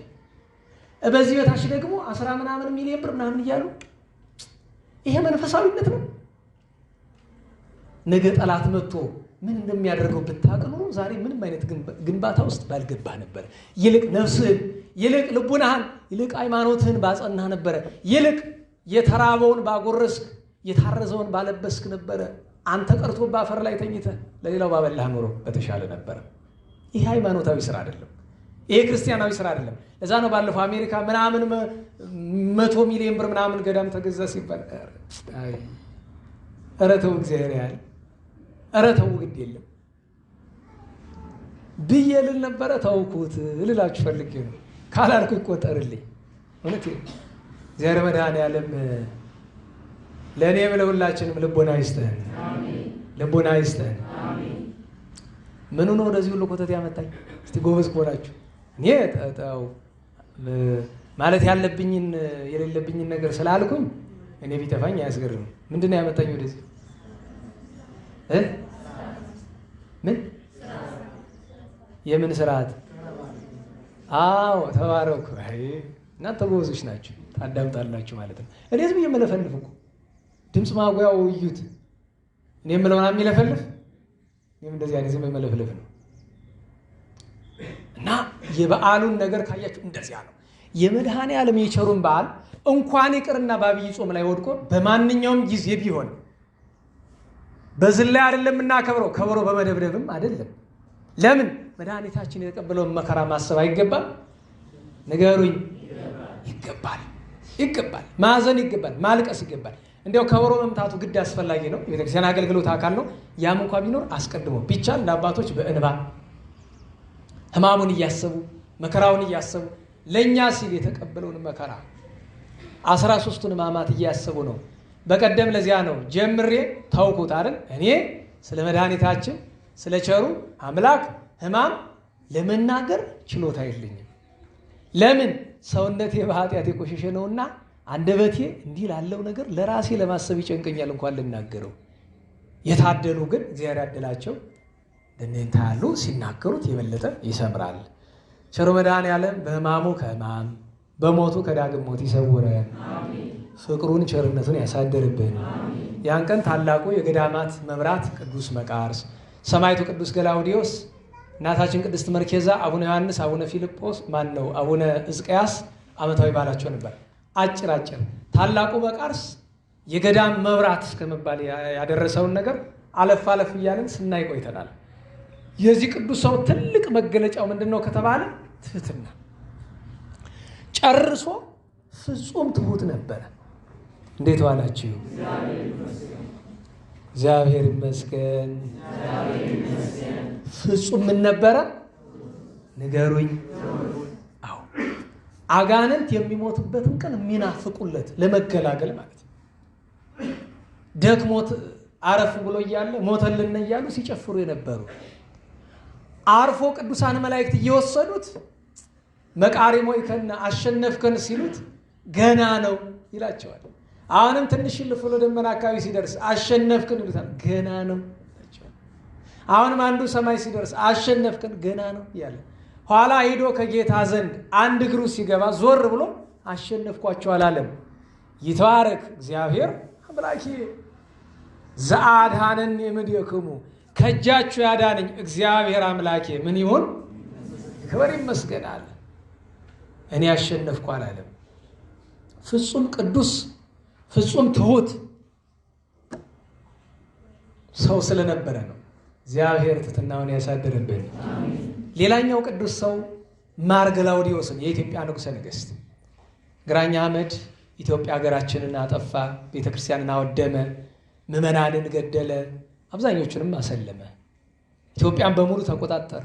ጥቂት ሲቀረው ማንም አይችለኝም ብሎ ሲመካ አፄ ልብነ ድንግል ሲያለቅሱ እመቤታችን ተገልጣ አንተ ቅጣትን ትፈጽማለህ፣ በጥፋት ስለሆነ የሁሉ ችግር የመጣ ልጅህን ግን ኃይል አስታጥቀውና ሀገሬን የአስራት ሀገሬን እንደገና ወደ እጄ መልሳታለሁ ብላ ቃል ገባች። ያን ጊዜ ቅዱስ ገላውዴዎስ የዳዊትን መዝሙር እየደገመ ኃይለ መንፈስ ቅዱስን ታጥቆ ወታቀነተኒ ኃይለ በጽር አይቀዝኮሙ ለኩሎሙ ለቆሙ ላይሌ ወመጠው ከኒ ዘባኖሙ ለጸሬ እያለ እስከዚህ እስከ ደንቀዝ ግናይበር ድረስ አሳዶ ጠላትን አጥፍቶ ሃይማኖትን አቀንቷል። 19 ዓመት ገዝቶ መጋቢት 27 በ1552 ዓመተ ምህረት በዚህ በወሎ አካባቢ ከአንጎት ማዶ የጌታችን ሕማሙን እያሰበ እየጾመ እየጸለየ እየሰገደ እያለ የግራኝ አህመድ ዘመዶች መጡበት። መኳንንቱ እንሽሽ ገለል እንበል ሰራዊት ሰብስበን እንዋጋ ያለን ሰራዊት አይመጣጠንም አሉት። አልሸሽም አለ። ለምን ሲሉት እኛ ብንሸሽ እዚህ ያሉ ምዕመናንን ይገሏቸዋል፣ አብያተ ክርስቲያናትን ያቃጥሏቸዋል። ስለዚህ እኔ ሸሽቼ ቤተክርስቲያንን አሳልፌ አልሰጥም፣ እዋጋለሁ ብሎ አለ። አይ ግድ የለም ትንሣኤ ቀርቧል፣ ትንሣኤን እናክብር፣ ፋሲካን እናክብርና እንዋጋ ብለው ሲሉት ፈጣሪ ፈቃዱ ከሆነ ፋሲካን በሰማይ ለማክበር እፈልጋለሁ አለ። ጦርነት ውስጥ ገብቶ እንደ አርበኛ እንደ ጀግና ተፋለመ። ብዙ ሰው ጣለ። መጨረሻ ላይ በተተኮሰ ጥይት ወደቀ። በጦር በጎራዴ ጨፍጭፈው አካሉን በታተኑት። አንገቱን ቆርጠው ወስደው ሐረር በጦር ሰቀሉት። ሐረርን እግዚአብሔር በመከራ እስከሚቀጣት ድረስ አንጠልጥለውት ቆዩ። ኋላ በመቅሰፍ ሲቀጣቸው ምንድነው ጉዱ ቢሉ የዚያን ቅዱስ ሰው አንገት ላቋሏቸው። አንገቱ ተልቋል። ይሄ ቅዱስ ሰው ሰማዕት ነው። ቅዱስ ገላውዴዎስ ይባላል። እግዚአብሔር በረከቱን ያሳድርብን። ሲሄድ ካንተ አልለይም ብሎ አብሮት ሄደው የደብረ ሊባኖሱ ጨጌ ወይም አበምኔት የነበረው ጻድቁ አባ ዮሐንስ አብሮት ታርዷል። መልክዓ ተክለ ሃይማኖት ትደግማላችሁ? የሚደግም አለ? መልክዓ ተክለ ሃይማኖት መልክዓ ተክለ ሃይማኖትን የደረሰው ነው ይሄ ቅዱስ ጻድቅ ኋላም ሰማዕት አባ ዮሐንስ። ሌላኛው የዚያን ቀን ረፍቱ የነበረ አባታችን ቅዱስ ሕዝቅያስ ዘደብረ ሊባኖስ ነው። የአቡነ ተክለ ሃይማኖትን ስጋ ከረፍታቸው በ57ኛው ዓመት ያፈለሰው አባት ማለት ነው። ያን ቀን ሌላኛ እናታችን ቅድስት መርኬዛ ናት። መርኬዛ ማለት የቅዱስ ሐርቤ ሚስት የቅዱስ ነአኩቶ ለአብ እናት ናት። ቅድስት መርኬዛ ባሏ ባልነበረበት ጊዜ ምጥ ተይዛ ልጅ ልትወልድ በጣም የተቀደሰች ሰው ናትና ከርቀት ዲያቆኑ ነአኩቶ ለገባሬ ሰናያት ሲል ትሰማዋለች። ነአኩቶ ለገባሬ ሰናያት አይደለም ጣዕመ ዜማው፣ ይሄ ጥሬ ዘሩ ነው እንጂ ዜማው ነአኩቶ ምንድነው? ዲያቆናት ለእግዚአብሔር አይደል? ቅዱሳት ሆነ ሲያን አይደለም? ያን ሲል ሰምታ ምን ብላ ለልጇ ስም አወጣችለት? ነአኩቶ ለአብ። እግዚአብሔር የሁሉንም በረከት ያሳድርብን። በ28 ጻድቅ ሰው ቅዱስ ቆስጠንጢኖስ ዓመታዊ በዓሉ ነው። ቅዱስ ቆስጠንጢኖስ ውለታውን ብዙ የተረዳን አይመስለኝም። ብዙዎቻቸው ክርስትናን ከውጭ አስተምሮ መቀላቀል ማዳቀል ይፈልጋሉ። አብዛኛው በውጭው ዓለም ያለው ክርስቲያን ቆስጠንጢኖስን ቅዱስ ማለት እየተወ ነው። እኛ ሀገር ላይ አጼ ዘርዓ ያዕቆብን ጻድቅ ስንል ይጨንቃቸዋል። በነገራችሁ ላይ አንድ ቁም ነገር ልንገራቸው። አጼ ዘርዓ ያዕቆብ በደንብ ታውቋቸው ጻድቅ አይደለም ሌላም ስም ይገባቸዋል። ሰዎች ግን መርጠው የሚነግሯቸው ምንድን ነው? ደቀ እስጢፋኖስን እንዲያረጉ ልጆቻቸውን ገደሉ፣ እንደዚህ ነው የሚላቸው። እንዴት ዋላችሁ? አንድ ወቅት ላይ ከልጆቻቸው አንዱ ገላውዴዎስ ይባላል። ማን ይባላል? ወራሴ መንግስት ነው፣ መንግስት ወራሽ ነው አለ የተባለ ነው። እና ንጉሱ ጻድቃኔ ታውቃታላችሁ ዛሬ ሲባል ትሰማላችሁ። አንዳንዶቹ ታውቋቻላችሁ አይደለም? ጻድቃኔ ማርያም ድሮ ጻድቃኔ ሳይሆን ማን ነው ስሟ? ደብረ ምጥማቅ የምትባለው ደብረ ምጥማቅ። እዚያ ሱባኤ ገብተው ሲያዝኑ ሲጸልዩ እመቤታችን ምልክት ታሳያቸዋለች። ምንድን ነው? በሀገር ላይ መከራ ሊመጣ ነው። ለምን ተብሎ ሲባል ግፍ ተሰርቷል በቤተ መንግስት ተባሉ። ከቤተ መንግስታቸው ወጥተው መጡ። መኳንንቱን ሊቃውንቱን ሰብስበው ምንድነው የተደረገ ብለው አሉ። ነገሩን ተረዱ። ነገሩ እንደዚህ ነው። እሳቸው ሄደው እያለ ሚስታቸው ልትቆርብ፣ በነገራችሁ ላይ በአጼ ዘርዓ ያዕቆብ ዘመን የማይቆርብ ምዕመን ለማግኘት ብዙ አገር መዞር ያስፈልጋቸው ነበር። ዛሬ እንደምታዩት እንደመስላችሁ ከግራኝ አመድ በኋላና በፊት የነበረው ክርስትና እኮ በጣም የነበረ ስርዓት። እኔ አነብላችኋለሁ ከሳቸው መጻሕፍት፣ ከመጽሐፈ ብርሃን፣ ከጦማረ ትስብእት፣ ከመጽሐፈ ሚላድ፣ ከሌሎቹ ባነብላችሁ ትገረማላችሁ። ስርዓት ሐዋርያት የሰሩትን ስርዓት ተመስርተው አጼ ዘርዓ ያዕቆብ ከእግዚአብሔር ተነጋግረው ብዙ ስርዓት አስቀምጠውልናል። በጣም ብዙ ስርዓት። ጦማረ ትስብእትና መጽሐፈ ብርሃን ሁለቱን ብቻ ማንበብ ራሱ በቂ ነው። ማንነታቸውን ለመረዳት ስለ እመቤታችን ስለ ጌታችን የነበራቸውን ፍቅር። እሳቸው ሄደው እያለ ሚስታቸው ልትቆርብ ትገባለች። ስትቆርብ ጠጉሯ በስርዓት አልተሸፈነም ነበርና አንድ የጠጉሯ ዘለላ ወደ ጌታችን ኢየሱስ ክርስቶስ ወደ ቅዱስ ደሙ ሄዶ ገባ። ዲያቆኑ በእርፈ መስቀል አውጥቶ ወደ አፉ ውስጥ ከተተው። ያ ዲያቆን ወልደ ትንሣኤ ይባላል። ይህንን ታይና ትበሳጫለች። እንዴት ቢደፍረኝ ነው ብላ ልጇ ገላውዴዎስ ለመኳንንቱ ተሰብስበው ምን ይሻላል ሲሉ ንግስቲቱን ደፍሯልና ሞት ይገባዋል ብሎ ቀድሶ ቆርብ የወጣውን ዲያቆን በስቅላት ይገሉታል። ይህንን ሲረዱ ንጉሱ እንደገና ሸንጎ ሰብስበው ልጃቸውን ተከሳሽ ቦታ ላይ አቁመው በሉ መጀመሪያ አንድ ነገር ልንገራቸው፣ ንግስቲቱ ናት የምትከብር፣ የጌታችን ኢየሱስ ክርስቶስ ቅዱስ ደሙ ነው የሚከብር። መልሱ ቀላል ነው። ማን ነው የሚከብር? ዲያቆኑ ያን ያደረገ ንግስቲቱን ንቆ ነው የጌታ እንደማክብሩ ነው። ዲያቆኑ መሸለምን የነበረበት መቀጣት። ስለዚህ ዲያቆኑ የተገደለው በግፍ ነውና ሰውን በግፍ የገደለ ፍርዱ ምንድን ነው ብለው ጠየቁ። መኳንንቱ በሙሉ ዝም። ለምን? የንጉሱ ልጅ ነው። እናንተ ባትናገሩን የናገር የለ ዘቀተለ በመጥባይት ይትቀተል በመጥባይት። በሰይፍ የገደለ ምን ይሁን? በሰይፍ ይገደል ነው። በሉ የተሰቀለባትን ቦታ ዲያቆኑ የተሰቀለባትን ወልደ ትንሣኤ የተሰቀለባትን ቦታ የታነቀባት እንጨትና ገመድ ሳትቀይሩ በዚያቸው ልጄን አይኔ እያየ ይሰቀሉታል። ይሄ ነው አረመኔ ያሰኛቸው። እንዲህ አይነት ስራዎች ናቸው አረመኔ ያሰኛቸው። ለምን መሰላችሁ? አባቶቻችን ምን ይላሉ መሰላችሁ? ሰው ልቡ በክህደት ድንቁርና ከተያዘ በኋላ ሁሉ ነገር ምን ሆኖ ነው የሚታየው? እንዴት ዋላችሁ? ምን ሆኖ ነው የሚታየው? ሳይንስ ምን ይላል? ረቲና የሚባል የዓይናችን ክፍል አለ አይደለም? ሲያይ እንደዚህ ነው ገልብጦ ነው የሚያየው። ጭንቅላት ባይኖረን ኑሮ እንዴት ነው የሚታየን የነበረው? ጭንቅላታችን በትክክል ማይሰራ ቢሆን ብሎ በረቲና ቀጥታ ቢሄድ ኖሮ እናንተው ምን ሆናችሁ ነው የምትታዩ? ተዘግዝቃችኋል። አስቡት። ጭንቅላት የሌለው ረቲና እንደማለት ነው። እምነት የሌለው ሰው ልጅን መግደል ምን እንደሆነ አንተ ነህ ለንጉሱ የምታስተምራቸው?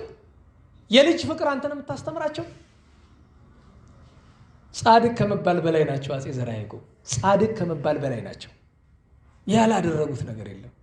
ይሄ እንዲያው ጾም ነው አይገባም እንጂ እንደ ምድራዊ አነጋገር ሁላችን ቆመን ነበር የምናጨበጭብላቸው። እኔ የሥጋ አጎቴ አይደሉም፣ የሥጋ ወላጅ አባቴ አይደሉም። ለቤተ ክርስቲያንና ለሀገር ስላደረጉት ነገር ብቻ ነው። ምክንያቱም ሱስንዮስ የኢትዮጵያ ንጉሥ ነው አይደለም? ንገሩኝ።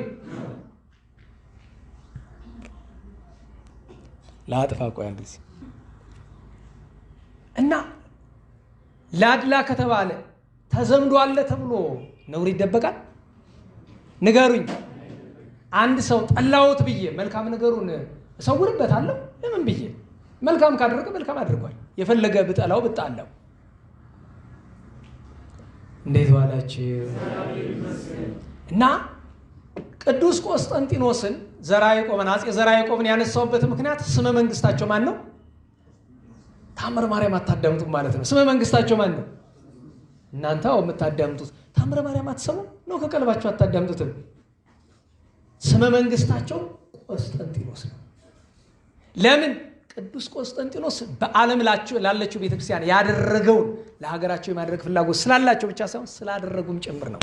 ስሙ የተገባ ነው። እግዚአብሔር የአፄ ዘርዓ ያዕቆብን በረከት ያሳደረብን። በእውነቱ ቅዱስ ቆስጠንጢኖስ ምን ያላደረገው ነገር አለ? ስንቱን ዘርዝሬ ዘልቃለሁ። እናቱ እሱ በእውነት በረከታቸውን ያሳደረብን።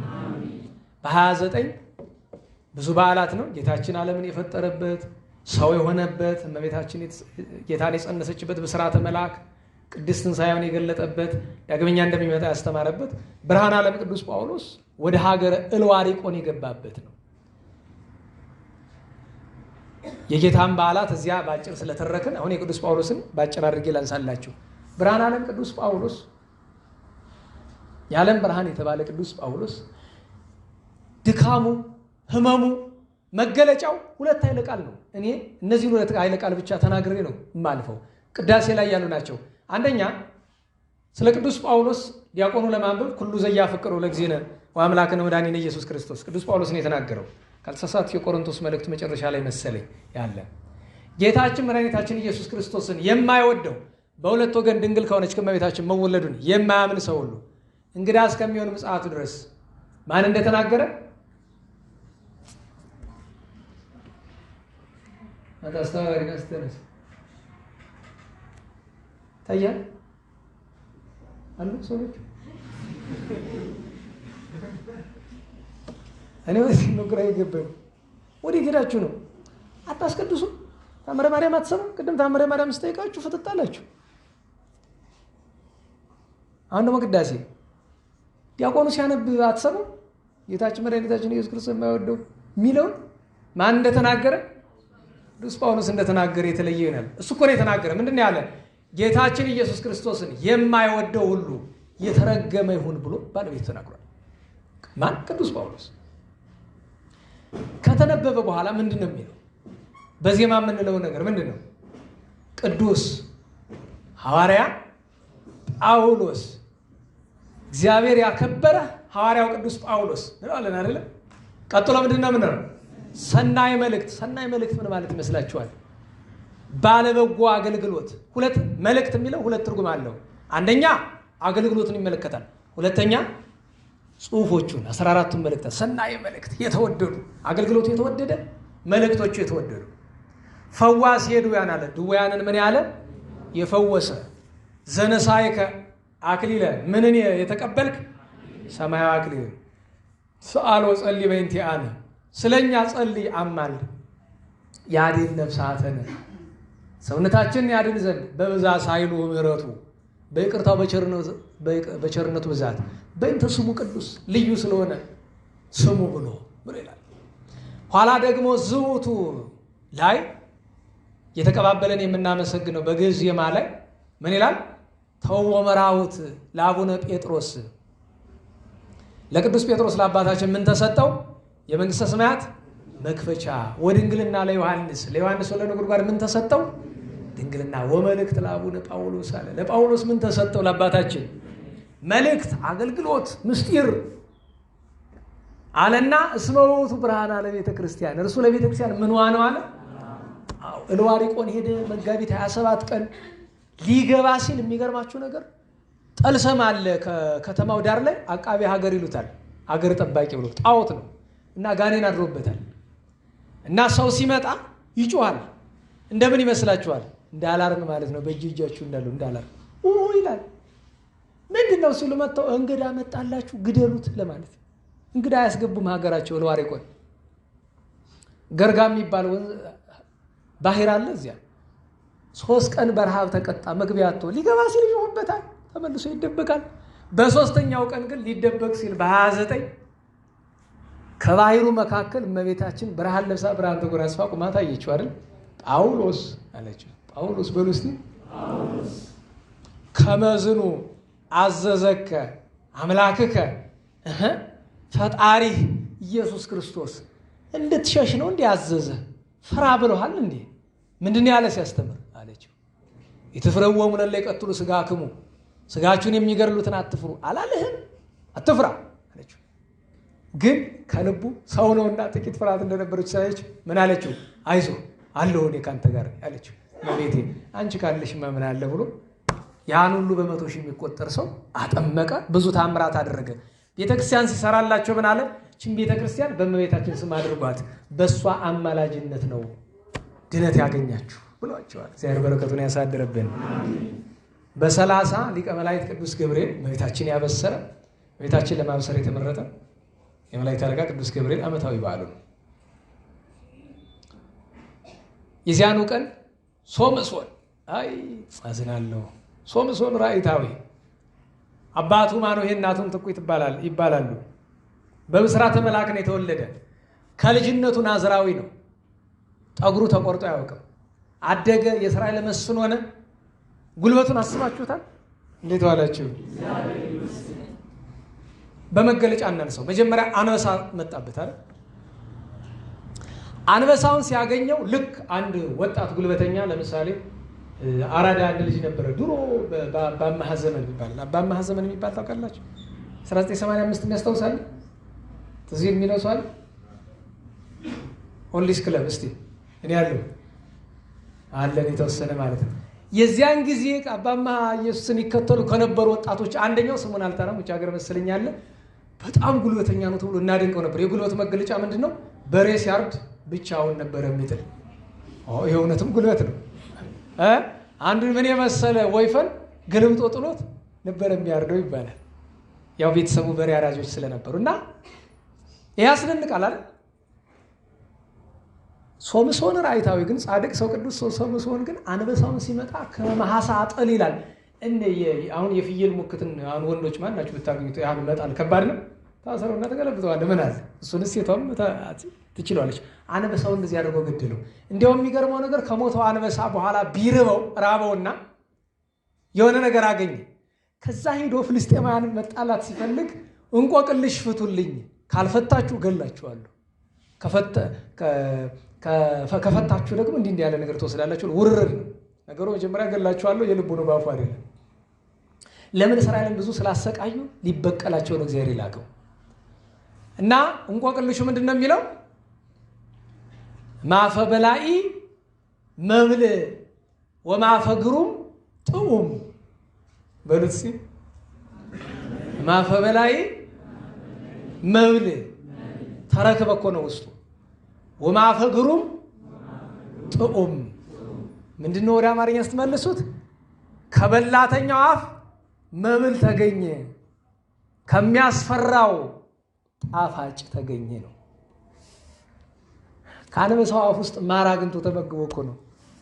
መልስ መስጠት አልችል ብለው እነሱ በኋላ ሚስቱን ሄደው አታለው ከሚስቱ መልስ አታለች ተቀበል ብለው ከሚስቱ ነው የወሰዱ። 300 ቀበሮ አባሮ ያዘ ሲባል ቀበሮ ታውቃላችሁ? ደህና ዋላችሁ? ቀበሮ ታውቃላችሁ? የሰው ቀበሮ ከሆነ ብዙ አለ፣ ግን የእውነቱን የእንስሳ ቀበሮ ብዬ ነው። ከሄሮድስ ጀምሮ ብዙ ቀበሮ ዓለማችን አይታለች። ሄሮድስን ጌታችን ያችን ቀበሮ እንዲበሏት አላለም? ሄሮድስ ቀበሮ ነው የሚባል። 300 ቀበሮ ማባረር እንዴት ያለ ችሎታል! 300ውን በሙሉ አባሮ ያዛቸውና ሁለቱ ጅራታቸውን እየቋጠረ ማለ ምን ያደርግበታል? ችቦ። እሳቱን ሲያዩት ከእሳቱን ለማምለጥ ሲሄዱ የኢሎፍላውያን በሙሉ አዝመራቸው በሳት ተበላ። አንድ ጊዜ አስረው ሊሰጡት ሲሉ እስራኤላውያን የአህያ መንጋጋ መንሰካ አድጋ አንስቶ ስንት ሰው ገደለባት? 1000 ሰው። አየህ፣ በአህያ መንጋጋ 1000 ሰው። ኋላ ግን አይጣለው እህቶቻችን፣ እንዲያው ግን ተፈጥሯችሁ እኔ እውነቴን ነው። አንዳንድ ጊዜ እኔ እንደነ ቅድስት ሳራ፣ እንደነ ቅድስት ርብቃ፣ እንደነ ቅድስት ሐና፣ እንደነ ቅድስት ኤልሳቤጥ ያሉትን አይ ከሴት ጋር ነው እንጂ መኖር ያሰኛል። ደግሞ እንደነ ደሊላ እንዲያ የመሰሉትን ስናይ ደግሞ አሁን አስቡት፣ ያንም ያህል ጀግና፣ ለዓለም የሚበቃ ጀግና የተዋረደ ሴት ስለሆነች አይደለም ያዋረደችው። የሶምሶን ጥፋቱ ምንድን ነው? የጻድቁ ሰው ጥፋቱ ምንድን ነው? በእምነት ከማትመስለው ከኢሎፍሊ ከጠላት ወገን ጣዖት የምታመልከውን ሴት አገባ፣ ተዋረደ። የተዋረደ ፀጉሩን ስትላጨው አይደለም፣ እሷን ሲያገባ ነው የተዋረደ። ከዚያ በኋላ 1000 ብር እና 1000 ጎበዞች ሰጠዋት። 3 ጊዜ አታልላታል። ምን ቢያደርጉ ትደክማለህ እያለችው መጨረሻ ላይ አጠጥታ አስክራ ከጉልበቷ መካከል አስቀምጣ ልቡን እያሸች አላመችው። አገር የማይችለው ታውቃላችሁ አይደለም? ዘሩባቤል እያለ ንጉሱ ቂሮስ፣ የፋርስ ንጉስ ቂሮስ ጥያቄ ጠየቀ። ከሁሉ ማን ነው የሚያሸንፍ አለ። ሁላችሁም ደብዳቤ ጽፋችሁ ከኔ ከራስጌ ማዶ ካለች ስፍራ አስቀምጡልኛል። አንዱ ምን ብሎ ጽፎ አስገባ? ከሁሉ ወይን ያሸንፋል ብሎ። ሁለተኛው ንጉስ፣ ሶስተኛው ሴት ብሎ ጽፏል።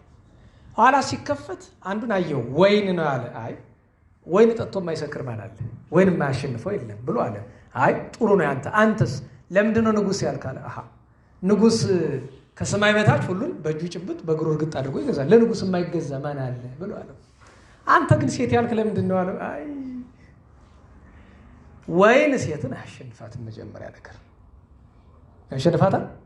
ካሸነፋት ሴቱን ነው የሚጠረጠር። ሰክራችሁ ታውቃላችሁ?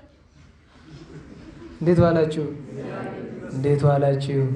ሰክራችሁ ታውቃላችሁ? ዋው አይደለም ነው። ምን ትለኛለህ? አሁን እኔ ምስጢሬን አወጣሁ አይደል? እናንተስ አልሞከራችሁትም? በዛ ፈርቼ ጎንደ ተክለ ሃይማኖት የሄድኩ ጊዜ በፋጋ መጡ አበምኔቱ ከእንታር የእንታር ወይን ባትል ጎበኝ እንጂ አረ አባታችን እኔ አልጠጣም አልኩ። ለምን ሲባል አረ አንድ ጊዜ ገጠመኝን አውቃለሁ። ደግሞ አካባቢው ተመሳሳይ ነው፣ እዚያው አንድ ነው። አንተ ለካ ጅል ትልቅ ሰው ትመስላለህ ሲያዩ አለ። ምንድን ነው ብዬ ስላቸው እንዲህ ይህ እኮ በረከት ነው የጻድቁ የአቡነ ዮሐንስ አሉ። አይ ረስቼው ይበሉ ያምጡ ብዬ ቀመስኩኝ። ምንም አላለም እሱ፣ እውነትም በረከት ነው። እዚህም አንድ ቀን ተቆጥተውኛል። እምቢ ስል አይነ ስውር የሚያበራውን የአቡነ መባጽዮንን ዝክር ሲሉ አይ ያኮ ትዝ እያለኝ ነው ብዬ ትንሽ ነገር ብሎ እጅ ላይ ጠባ አድርጎ ደግሞ እኮ መጠጣት ይቻላል። የአቡነ መባጽዮንንማ ሲገኝ ጠላ ብንሸትም ችግር የለውም። በደንብ ሆድ ጀርባ ድው ይፈውሳል እኮ የአቡነ መባጽዮን ጠላ። እሳቸው መቼም ወርደው ዛሬ አይጠምቁልንም አይደል? የእሳቸውን ዝክር የሚዘክሩ ይንታ ስላለው ብዬ ነው። እንዴት ዋላችሁ? እንመለስ ወደ ኋላ እና ትልቁ ችግር ይሄ ሰው እንደዚህ አጠጣ፣ እንደዚህ አለማው። መጨረሻ ላይ ሲበሳጭ ጠጉሬ ነው ኃይል ያላት። ልብ በሉ፣ የዚህ ሰው ጠጉሩ ተላጭቶ አያውቅም። ትርጉሙ ይገባችኋል? ወደ ሀተታ ውስጥ አልገባም፣ ግን ትርጉም አለው። ጠጉሩ ለምንድን ነው የማይላጭ? ኃይሉ ጠጉሩ ላይ እንዲሆን የሆነበት ምክንያት ምንድን ነው? በቤተክርስቲያናችን ትምህርት ሴቶቻችን ጸጉር የምትሸፈኑበት ምክንያት ምንድን ነው? ወንድ ልጅ ለምንድን ነው እንዳይሸፈን የተከለከለ? እንዲሸፈን ያልተደረገው ሃይማኖታዊ ምስጢር አለው። ከዛ ደግሞ ጸጉሩ ላይ የነበረው ቆንዳላው የቆናዝም የሚለው ስንት ነው? 7 ነው። ዝም ብሎ አይደለም 7 የሆነ ያ ሲቆረጥ ተራ ሰው ሆነ። የግፍ አይኑን አወጡታል። ወዲያው እንዳገኙት አይኑን ያወጡት። አሰቃይቶ መጨረሻ ላይ 3000 ሰው አዳራሽ ላይ ተሰብስቦ ጣዖታቸውን እያመሰገኑ ሲዘፍኑ እሱን ዳንስልን ዘፈንልን እያሉ ሲያሰቃዩት አንድ ነገር አለ። ጌታዬ ሆይ መልአክህን ለእኔ ላክልኝ፣ አንዲት ስለ አይኖቼና ስለ ሕዝቤ አንድ በቀል እንድበቀል አለ። ኢሎፍላውያን ደናቁርት ናቸውና አንድ ነገር አላስተዋሉ። የሶምሶን ጠጉር መልሶ አድጓል። አስረው ሲያሰቃዩት ያችን አላስተዋሉ።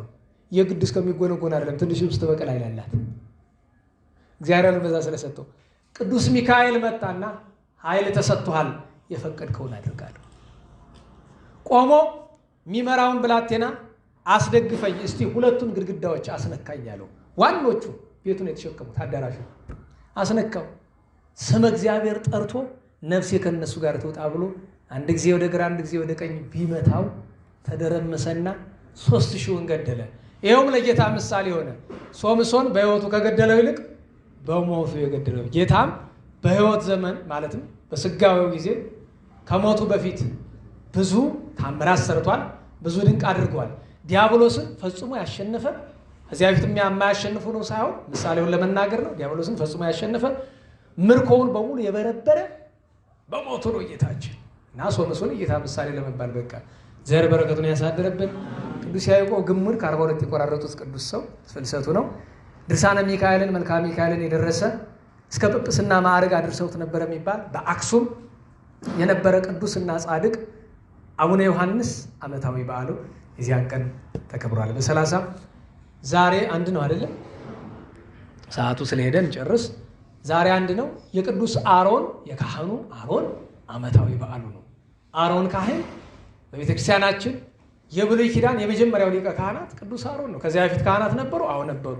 በሊቀ ካህንነት የተመረጠ እሱ ነው። መጽሐፍ የሚያመሰግነው አንዳንድ ጊዜ አንዲቱ ጥፋቱ ብቻ ትጎላብናለች መሰል አሮን ሲባል ቶሎ ትዝ የሚለን ጣዖት ሰራ ነው አይደል?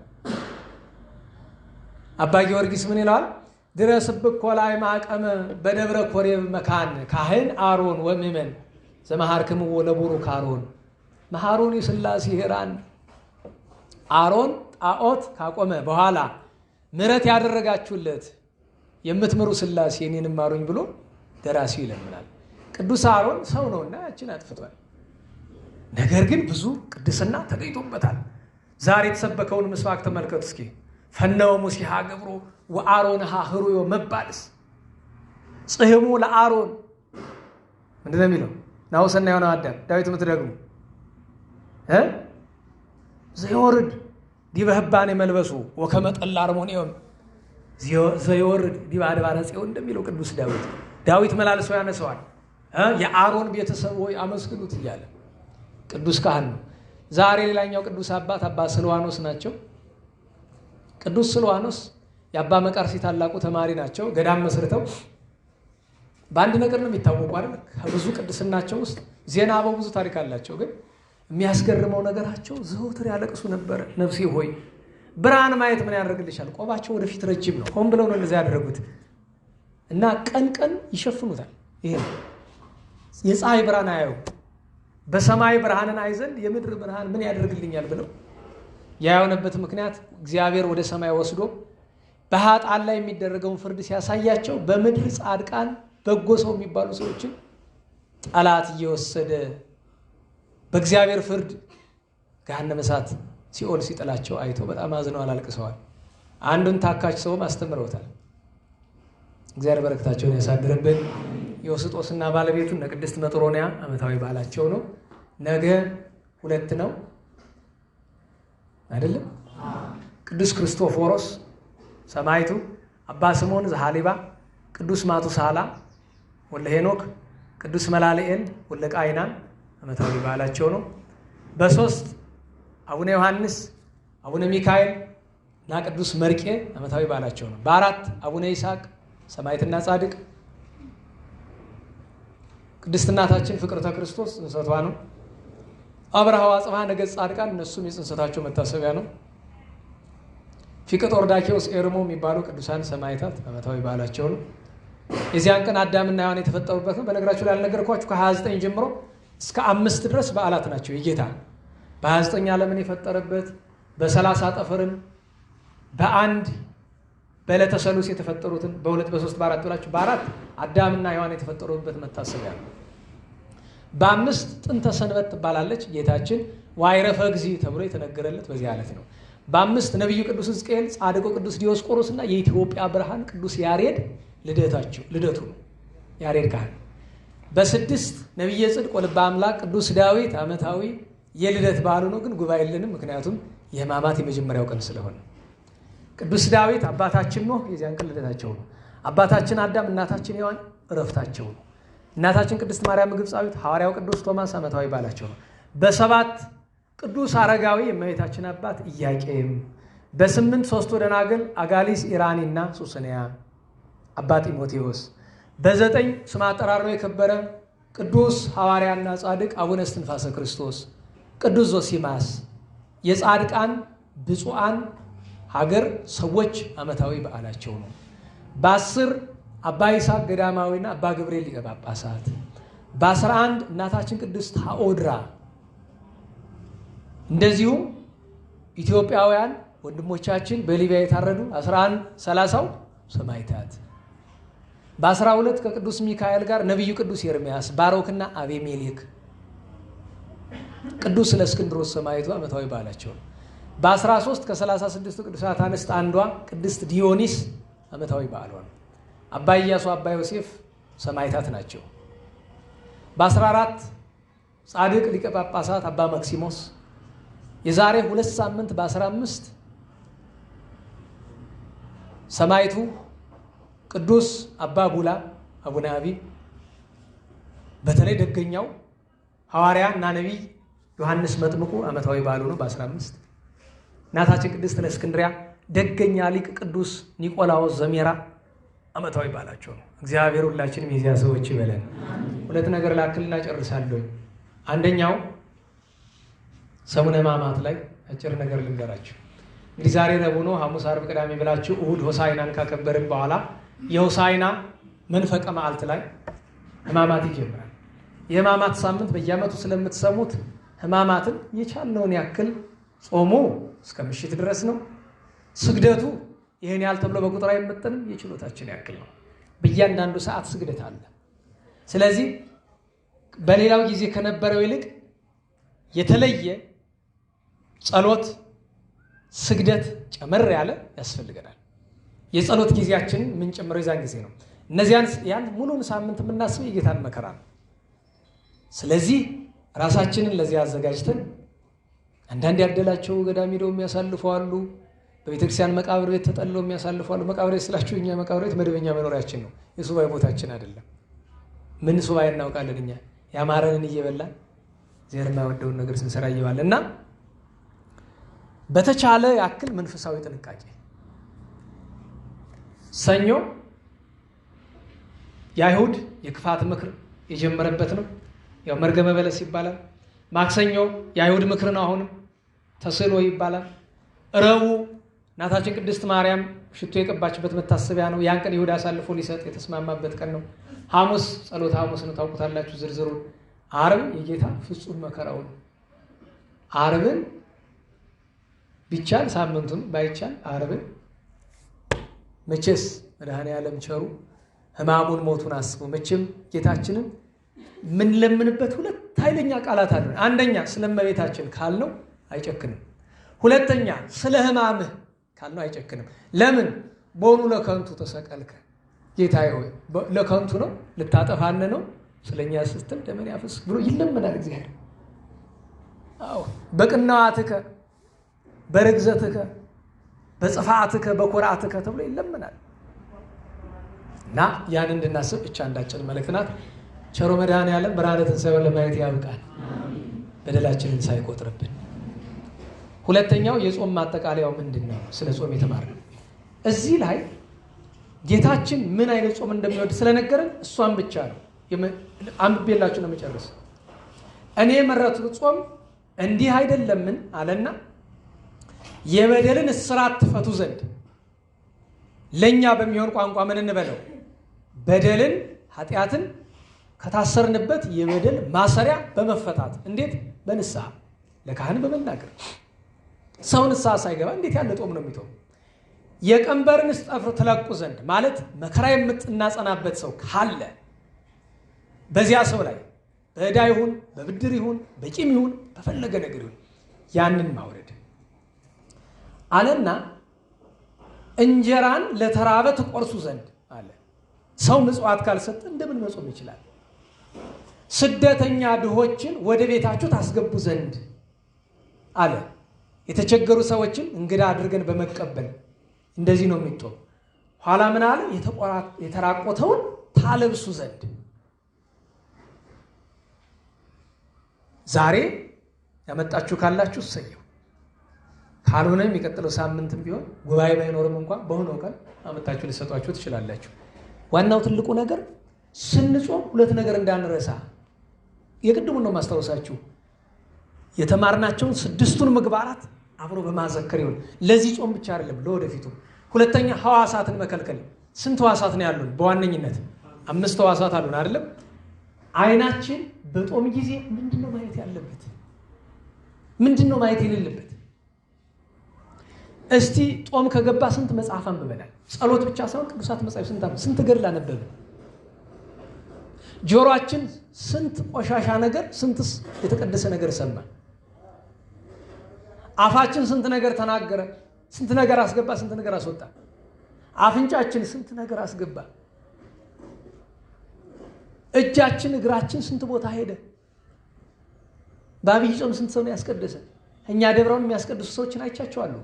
ዛሬ ጾሙ ከገባ እንግዲህ 40 ምናምን ቀኑ ነው አይደል? አውቃቸዋለሁ በየቀኑ የሚያስቀድሱ ሰዎችን ከነቁመታቸው ከነመልካቸው ነግራቸዋለሁ። በቁጥር ራሱ 1 2 3 4 በወንድ የቻለ የሴቶችን ስለማልሄድ አላይም። ትንሽ በዛ ይላል ወደ ሴቶች። በአገሪቱ ያለው ወንድ ይሄ ብቻ ነው። እንዴት ዋላችሁ? ስለዚህ ጾም ማለት ሐዋሳትን መቆጣጠር ነውና እንዲህ እንድናስብ እግዚአብሔር አምላካችን በቸርነቱ ይርዳን። ሰሙነ ሕማማትን የተቀደሰ የተባረከ ያድርግልን። እንደ ኃጢአታችን ብዛት እንደ ሰውነታችን ክፋት አይክፈለን። መድኃኔዓለም ከሚመጣው ከምናውቀው ከማናውቀው መከራ በቸርነቱ ይሰውረን። ብርሃነ ትንሣኤውን እንደማየት ብርሃነ ትንሣኤ ስላችሁ በዛ ቀን መድረስ ብቻ አይደለም። መድረስም አንድ ሀብት ነው። ግን እኔ አይቼ አላውቅም። ግን የሚያዩ አሉ። የትንሣኤው ብርሃን አይናቸው የሚያዩ ሰዎች አሉ። እቀናለሁ። አንዲት ነገር ልንገራችሁ። ይኸውላችሁ እኔና እናንተ በትክክል ስለማንጦም አንድ ነገር ብቻ ያለፈው ሳምንት እዚያኛው ጉባኤ ብያችኋለሁ አይደል? የነበራችሁ ልጆች ጾምንም ጸሎትንም እየሞከርን ግን ፈጣሪያችን እንዲንበለው ጌታዬ ይኸው ሞከርኩኝ፣ አንተ ታውቃለህ፣ ግን በትክክል እንዳልጦምኩት እኔ ያውቃለሁ። ስለዚህ ከመካከል በስርዓት የሚጦም ሰው አይጠፋምና የዚያን ሰው በረከት አትንሳኝ እባክህ። የቅዱሳን ብቻ አይደለም እኮ በረከት የምንመኝ፣ የባልንጀሮቻችንን በረከት እኮ አንዳንድ ጊዜ ያስፈልገናል። በስርዓት የሚጦሙ አሉ፣ ከሰዓቱ ሳያጓድሉ ሐዋሳት ተቆጣጥረው። አንድ ኩታራ በቀደም ዕለት መጥቶ እንዲሁ አብይ ሕማማትን ዘግቼ እንዲሁ ብጸልይ ሳለኝ በማሰብ ምክንያት ያ የሚያደርጉት ሰዎችን በረከት እግዚአብሔር ይስጥህ ግን እንዳታረገው ብዬ ከለከልኩት። ለምን ቢባል ሕፃን ነውና አይችለውም፣ ሸክሙን አይችለውም፣ ችሎታ የለውም። ሐሳቡ ግን በራሱ ጽድቁ ነው ይቆጠርለታል። እንደ ቅዱስ ዳዊት አለ አይደለም? ወምዝ ተወለቆ ሎቱ ጽድቅ ይላል።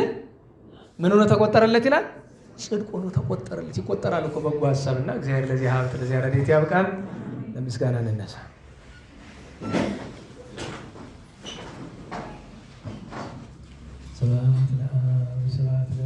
ስብሐት ለመንፈስ ቅዱስ ስብሐት ለአብ ስብሐት ለወልድ ስብሐት ለመንፈስ ቅዱስ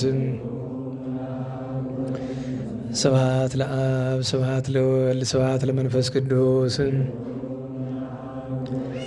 ስብሐት ለእግዝእትነ ማርያም ድንግል ወላዲተ አምላክ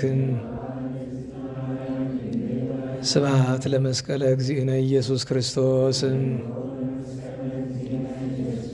ክርስቶስ በምሕረቱ ይዘከረን አመዳግም ምጽአቱ እያስተፍረን ለሰቦተ ስሙ ያንቅሐነ ወበአምልኮቱ ያጽንዓነ እግዝእትነ ማርያም አይርይ ጸሎተነ ዋስተስሪ ኩሎ ኃጢአተነ ቅድመ መንበሩ ለእግዚእነ ለዛብልዐነ ዘንተ ህብስተ ወለዘአስተየነ ዘንተ ጽዋዓ ወለዘሰርዓ ለነ ሲሳየነ ወአራዘነ ወለዘተአገሰ ለነ ኩሎ ኃጢአተነ ወለዘወሃበነ ሥጋሁ ቅዱሰ ወደሞ ክቡረ ወለዛ ብፃነ እስከ ዛቲ ሰዓት መላለም ምሕረቱን አብሎቱ ስማተ ወኮቴተ ለእግዚአብሔር ልዑል ወለወላዲቱ ድንግል ወለመስቀሉ ክቡር ይትአኮቶ ይትሰብሐ ስሙ ለእግዚአብሔር ወትረ በኩሉ ጊዜ ወበኩሉ ሰዓት ስብሐት ለአብ ወወልድ ወመንፈስ ቅዱስ ለዓለም ወለዓለመ ዓለም።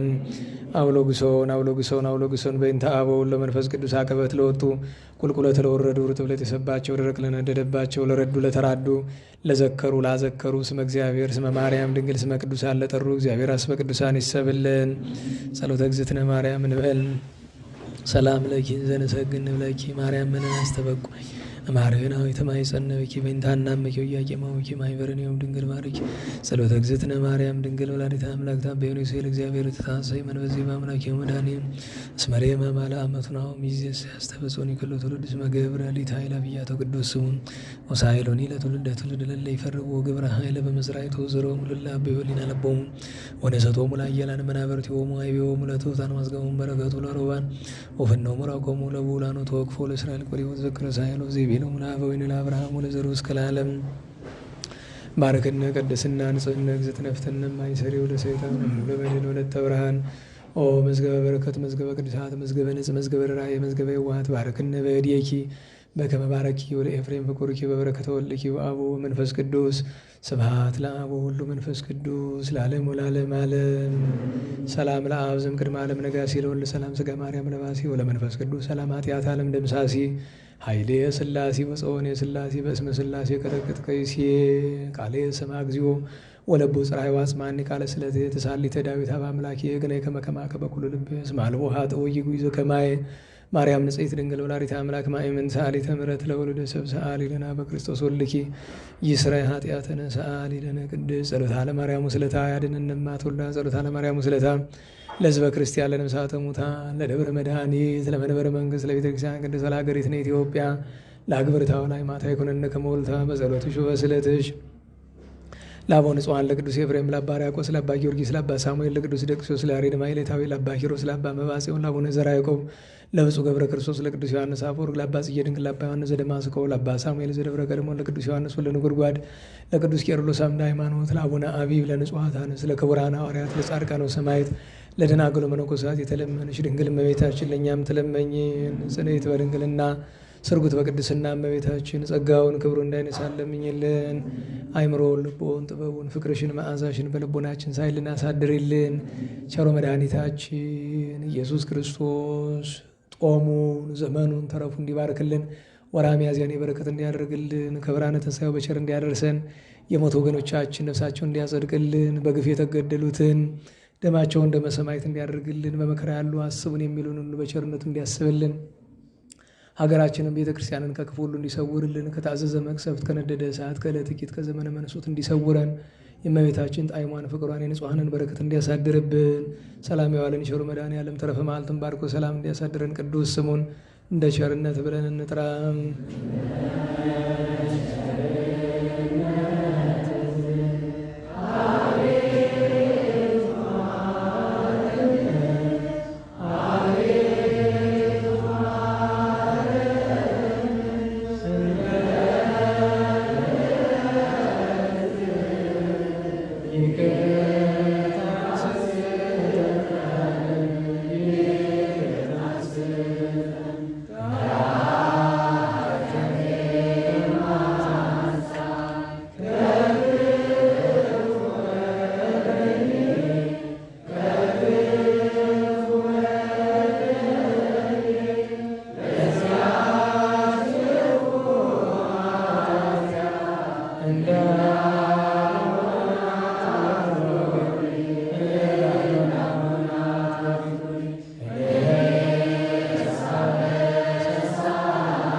አምላከ ብርሃን አምላከ ሰላም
አቤቱ ወደ ፈተና አታግባን፣ ከክፉ ሁሉ አድነን እንጂ መንግሥት ያንተ ናትና፣ ኃይል፣ ክብር፣ ምስጋና ለዘላለሙ አሜን። እመቤታችን ቅድስት ድንግል ማርያም ሆይ በመልአኩ በቅዱስ ገብርኤል ሰላምታ ሰላም እንልሻለን። በሐሳብሽ ድንግል ነሽ፣ በሥጋሽም ድንግል ነሽ። የአሸናፊ እግዚአብሔር እናት ሰላምታ አንቺ ይገባሻል። ከሴቶች ሁሉ ተለይተሽ አንቺ የተባረክሽ ነሽ፣ የማኅፀንሽ ፍሬ ነው። ጸጋን የተመላሽ ቅድስት ሆይ ደስ ይበልሽ፣ እግዚአብሔር ከአንቺ ጋር ነውና ከተወደደ ልጅሽ ከጌታችን ከመድኃኒታችን ከኢየሱስ ክርስቶስ ይቅርታና ምሕረትን ለምኝልን ኃጢአታችንን ይቅር ይለን ዘንድ ለዘላለሙ አሜን። ክብር ምስጋና ይሁን አንድ አምላክ ለሆነ ለአብ ለወልድ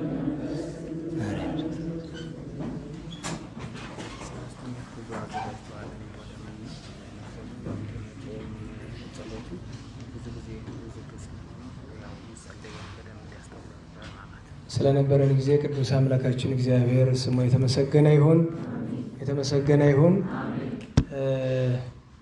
ያው ባለፈው ሳምንትም ነግሬያቸዋለሁ። ነገ እሁድ የሆሳዕና ወደ መና የአረጋውያን ማዕከል ስለሚኬድ የሰለስቱ ምዕት ወንድሞቻችን ስለሚሄዱ አብረን ቢኬድ እንሄድ መልካም ነው። በረከት ለማግኘት ነው እንጂ በእውነተኛ የምንወስደው ነገር እነሱን ያን ያህል ሊያግዝ አይደለም። ግን መቼም አቅም የቻለውን ያክል ምንድነው ሁለተኛው ያልኩኝ? በሕማማት የሚጸለይ የማይጸለይ እኔ እንግዲህ አባቶቼ እንደዚህ አላስተማሩኝም። በአደባባይ የማይጸለዩ አሉ። ለግል ጸሎት ይሄ የተከለከለ ነው የሚል መጽሐፍ አላውቅም። እኔ እንግዲህ አቅሜ የቻለውን ያክል ከቅዱሳን ሐዋርያት ሲኖዶስ እስከ ሊቃውንት መጻሕፍት ድረስ አቅሜ የቻለውን እንግዲህ ቆጣጠር ያለው ተምር ያለውን ባልል እንግዲህ እና ይሄን ጸልይ ይሄን አትጸልይ የሚል ነገር የለም። የግል ጸሎት በማህበር ግን አሉ። የማህበሩን እናንተን አይመለከታችሁም፣ እሱ ለሊቃውንት ተውት። በግል ግን እንደዚህ አይነቱን ጸልይ እንደዚህ ወደ ዳዊት ብናደላ ይመከራሉ። መዝሙረ ዳዊትና ውዳሴ ማርያም ላይ በብዛት ብናተኩር ይመረጣል። ለምሳሌ የዕለት ዳዊት የሚያደርሰው ከቻለ ቢዘልቀው፣ የዕለት ውዳሴ ማርያም የሚያደርሰው የቻለ ቢዘልቀው ችሎታው ካለ ነው እንጂ ይሄ የሚጸለይ ነው ይሄ የማይጸለይ ነው ተብሎ አሁን ክልክል ናቸው። አንዳንዱ ጨርሶ በስመ አብ አትበሉ እንደዚህ የሚባል ትምህርት እኔ እንግዲህ አልተማርኩም። በቤተክርስቲያን ስርዓትም ሊባል የሚችል ነገርም አይደለም። እንዲህ ያለ ነገር በዚህ ሳምንት ምስጢረ ሥላሴን ካዱ የሚል ትምህርት እኔ አላውቅም። በዚህ ሳምንት መስቀለ ክርስቶስን ካዱ የሚል እኔ አላውቅም። በእርግጥ አንዳንድ ትልልቆቹ ሲሉ ሰምቻለሁ። በተለይ ማማተቡን የሚከለክሉ አንዳንድ ቦታ አሉ። አልነቅፋቸውም። እኔ አንደኛ መጠኔም ደረጃ የማይፈቅድም፣ ሁለተኛ ነገር ምክንያት አላቸው። ግን የመቀበል ግዴታ የለብኝም። አንደኛ ከመጽሐፍ አላቀ የለም። መጽሐፍ ላይ ሰላምታ ራሱ የሚከለከል ሐሙስ ቀን ነው አይደል? ሰላምታ ሐሙስ ቀን ክልክል ነው። ግን ሳምንቱ ሙሉ ሰላም አለልም ብትል ግን እንኳን ሳምንቱን ዓመቱን ስማተው እንደዚህ የሰው ጀርም መሰብሰብ ምን አለ የፈረንጅ ሰላምታ መጨበጥ፣ እሱንማ ተው። በእጅ መጨበጥማ ለዘላለም ተው ከፈለክ። የመሳሳሙንም ተው፣ አይጠቅምህም እሱ። ግን ስርዓቱ ፍትሐ ነገሥት ያዘዘ ሐሙስ ነው እስከማውቀው ድረስ። ምክንያቱም ያ የተደረገበት ግን ሳምንቱ ሙሉ ባዶ እግሩን የሚሄድ አለ። ተባረኩ፣ ጥሩ ነው። ግን ባዶ እግር ሳትሄድ ብለህ ሌላው ሰው ጋር አትጣላ። ቅድም ነግሬያቸዋለሁ። በመንፈሳዊ ተግባር እናሳልፈው። ጸሎት የቻልነውን ያክል እናብዛ ነው እንጂ ይሄን አድርግ ይሄን አታድርግ የሚል እኔ አልተማርኩም ብቻ ሳይሆን እንዲህ የሚል መጽሐፍ ጨርሶ አግኝቼ አላውቅም። ካለ ግን እኔ ራሴ ለመማር ዝግጁ ነኝ። እንደሌለ እያወቅኩኝ ነው እንደዛ የምል ለድንገቱ እየበርልግ። ምክንያቱም አለመኖሩን በራሴ እውቀት ልክ ብቻ አይደለም መምህሮችም አላሉኝም። ለምን በእውቀት ብቻ ሳይሆን በመንፈስ ቅዱስ ሀብትም የበለጠጉ ስለሆኑ ብዬ ነው እንጂ ጸሎት ተመርጦ። ምክንያቱም ያ ተከለከለ። ለምሳሌ በስመ አብ አትበሉ ይልሃል። ግብረ ሕማማት ይነበብ የለ ንገሩኝ፣ ምን ብሎ ነው የሚጀምር? እና ታዲያ ምንድን ነው? እንዴት ያለ ነገር ነው በስመ አብ አትበሉ ብሎ ማለት? ይሄን ለምሳሌ መልካ አይጸለይም። መልክ የተከለከለበት ቀን አለ፣ በጉባኤ ነው። ታዲያ በግል ጸሎት አይደለም። ለምሳሌ ከትንሣኤ እስከ ዳግሚያ ትንሣኤ ድረስ ያሉ ቀናት ለምን ጌታችን መልኩን ስለሰወረባቸው አልታያቸውም ነበር አለ። ያችን ለማዘከር በጉባኤ መልክ አይዘክርም፣ በግልህ አይደለም። ምክንያቱም መልክ ነክ የሆኑ አርኪዎች እዚያ ውስጥ መርገፎች አሉ ግብረ ሕማማት ውስጥ እና ምላችሁ ፈልጌ ነው። ጸሎት ይሄ የተከለከለ ያልተከለከለ አይደለም። የተከለከለ በግብረ ሕማማት ምንድን ነው? ኃጢአት። ደህና ዋላችሁ። የተከለከለ ምንድን ነው? ኃጢአት፣ አለመጠን መብላት፣ የስጋን ፈቃድ መፈጸም የመሳሰሉ ነው የተከለከለ እንጂ ይሄ ጸሎት ተከልክሎ ያልተከለከለ እንዲያ የሚባል ነገር የለም። እዚያው ውዝግብ ውስጥ መግባት አያስፈልጋችሁም። ሌላም ያወዛግብ ነገር የለም። ይሄ በመጀመሪያ ደረጃ ስራ የመፍታት ውጤት ይመስለኛል። ዝም ብላችሁ ክርስትናችሁን ብትኖሩ መጾም፣ መጸለይ፣ መስገድ ነው በቃ አለቀ። እንዲያው እኮ ለምሳሌ የእናንተ አንደኛው መምህራችሁ ይሄን እንዳጸልይ አላችሁ፣ ይሄን ጸልይ አላችሁ፣ ያን ሰምታችሁ አደረጋችሁ፣ ችግር አለው? ወደ አይሆንባችኋል። በቃ አይሆንም። በቃ በዛም ቢሆን በዚህም ቢሆን ሄድ ይሄን ብቻ ጸልይ ካለ እሱን አስተማሪ ነው ብለህ ካሰብክ ተከተለው፣ እዳለው በቃ እንጂ አሁን ለምሳሌ የኔ አንደኛው መምህራችን በሕማማት ሰሞን 150 ዳዊት 7 ቀን ዳሴ ማርያም እነዚህ የጌታን ሕማማት የሚያዘክሩ ነገሮችን ነው የሚያደርሱ። ያኛው ስለተከለከለ ሳይሆን ወደዚህኛው ለማድላት የመከልከል ጉዳይ አይደለም። እንደሱ ነው ያለ። ቀረ ነገር አለ? መልካም ቸሮ መድኃኔዓለም በሰላም አስጀምሮ በሰላም እንዳስፈጸመን እንቅፋት ሳይመታን እሾህ ሳይወጋን ኃጢአት ሳይሰለጥንብን በደልም ሳይገዛን የብርሃን መላእክት በፊት በኋላ በቀኝ በግራ እየጠበቁን ለጊዜ ወደየቤታችን ለፍጻሜው ተስፋ ወደምናደርጋት መንግሥተ ሰማያት ከተከፈተች ገነት ከተነጠፈች ረፍት ከአባቶቻችን ርስት ትንሣኤው ካለባት በሰላም ያድርሰን፣ በሰላም ያድርሰን። ስብሐት ለእግዚአብሔር ልዑል ወለወላዲቱ ድንግል ወለመስቀሉ ክቡር ኃይል አሜን።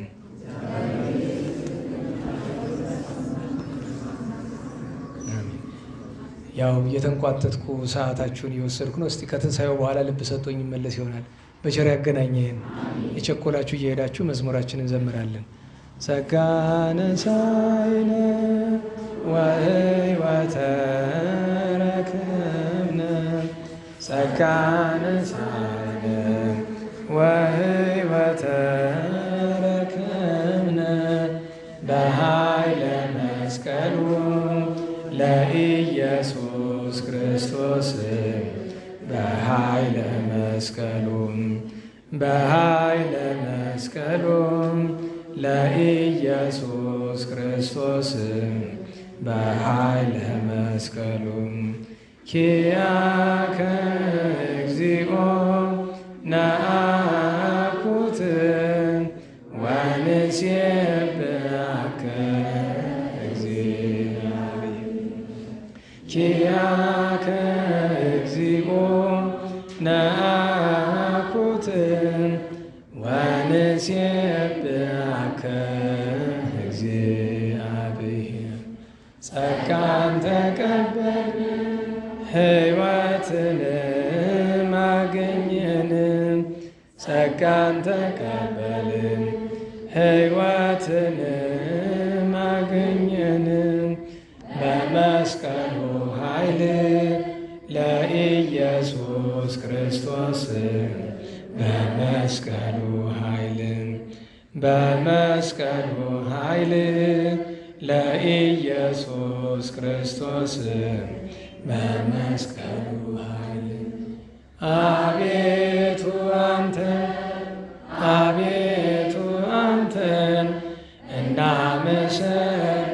እናመሰግንሃለን እግዚአብሔር አቤቱ አንተን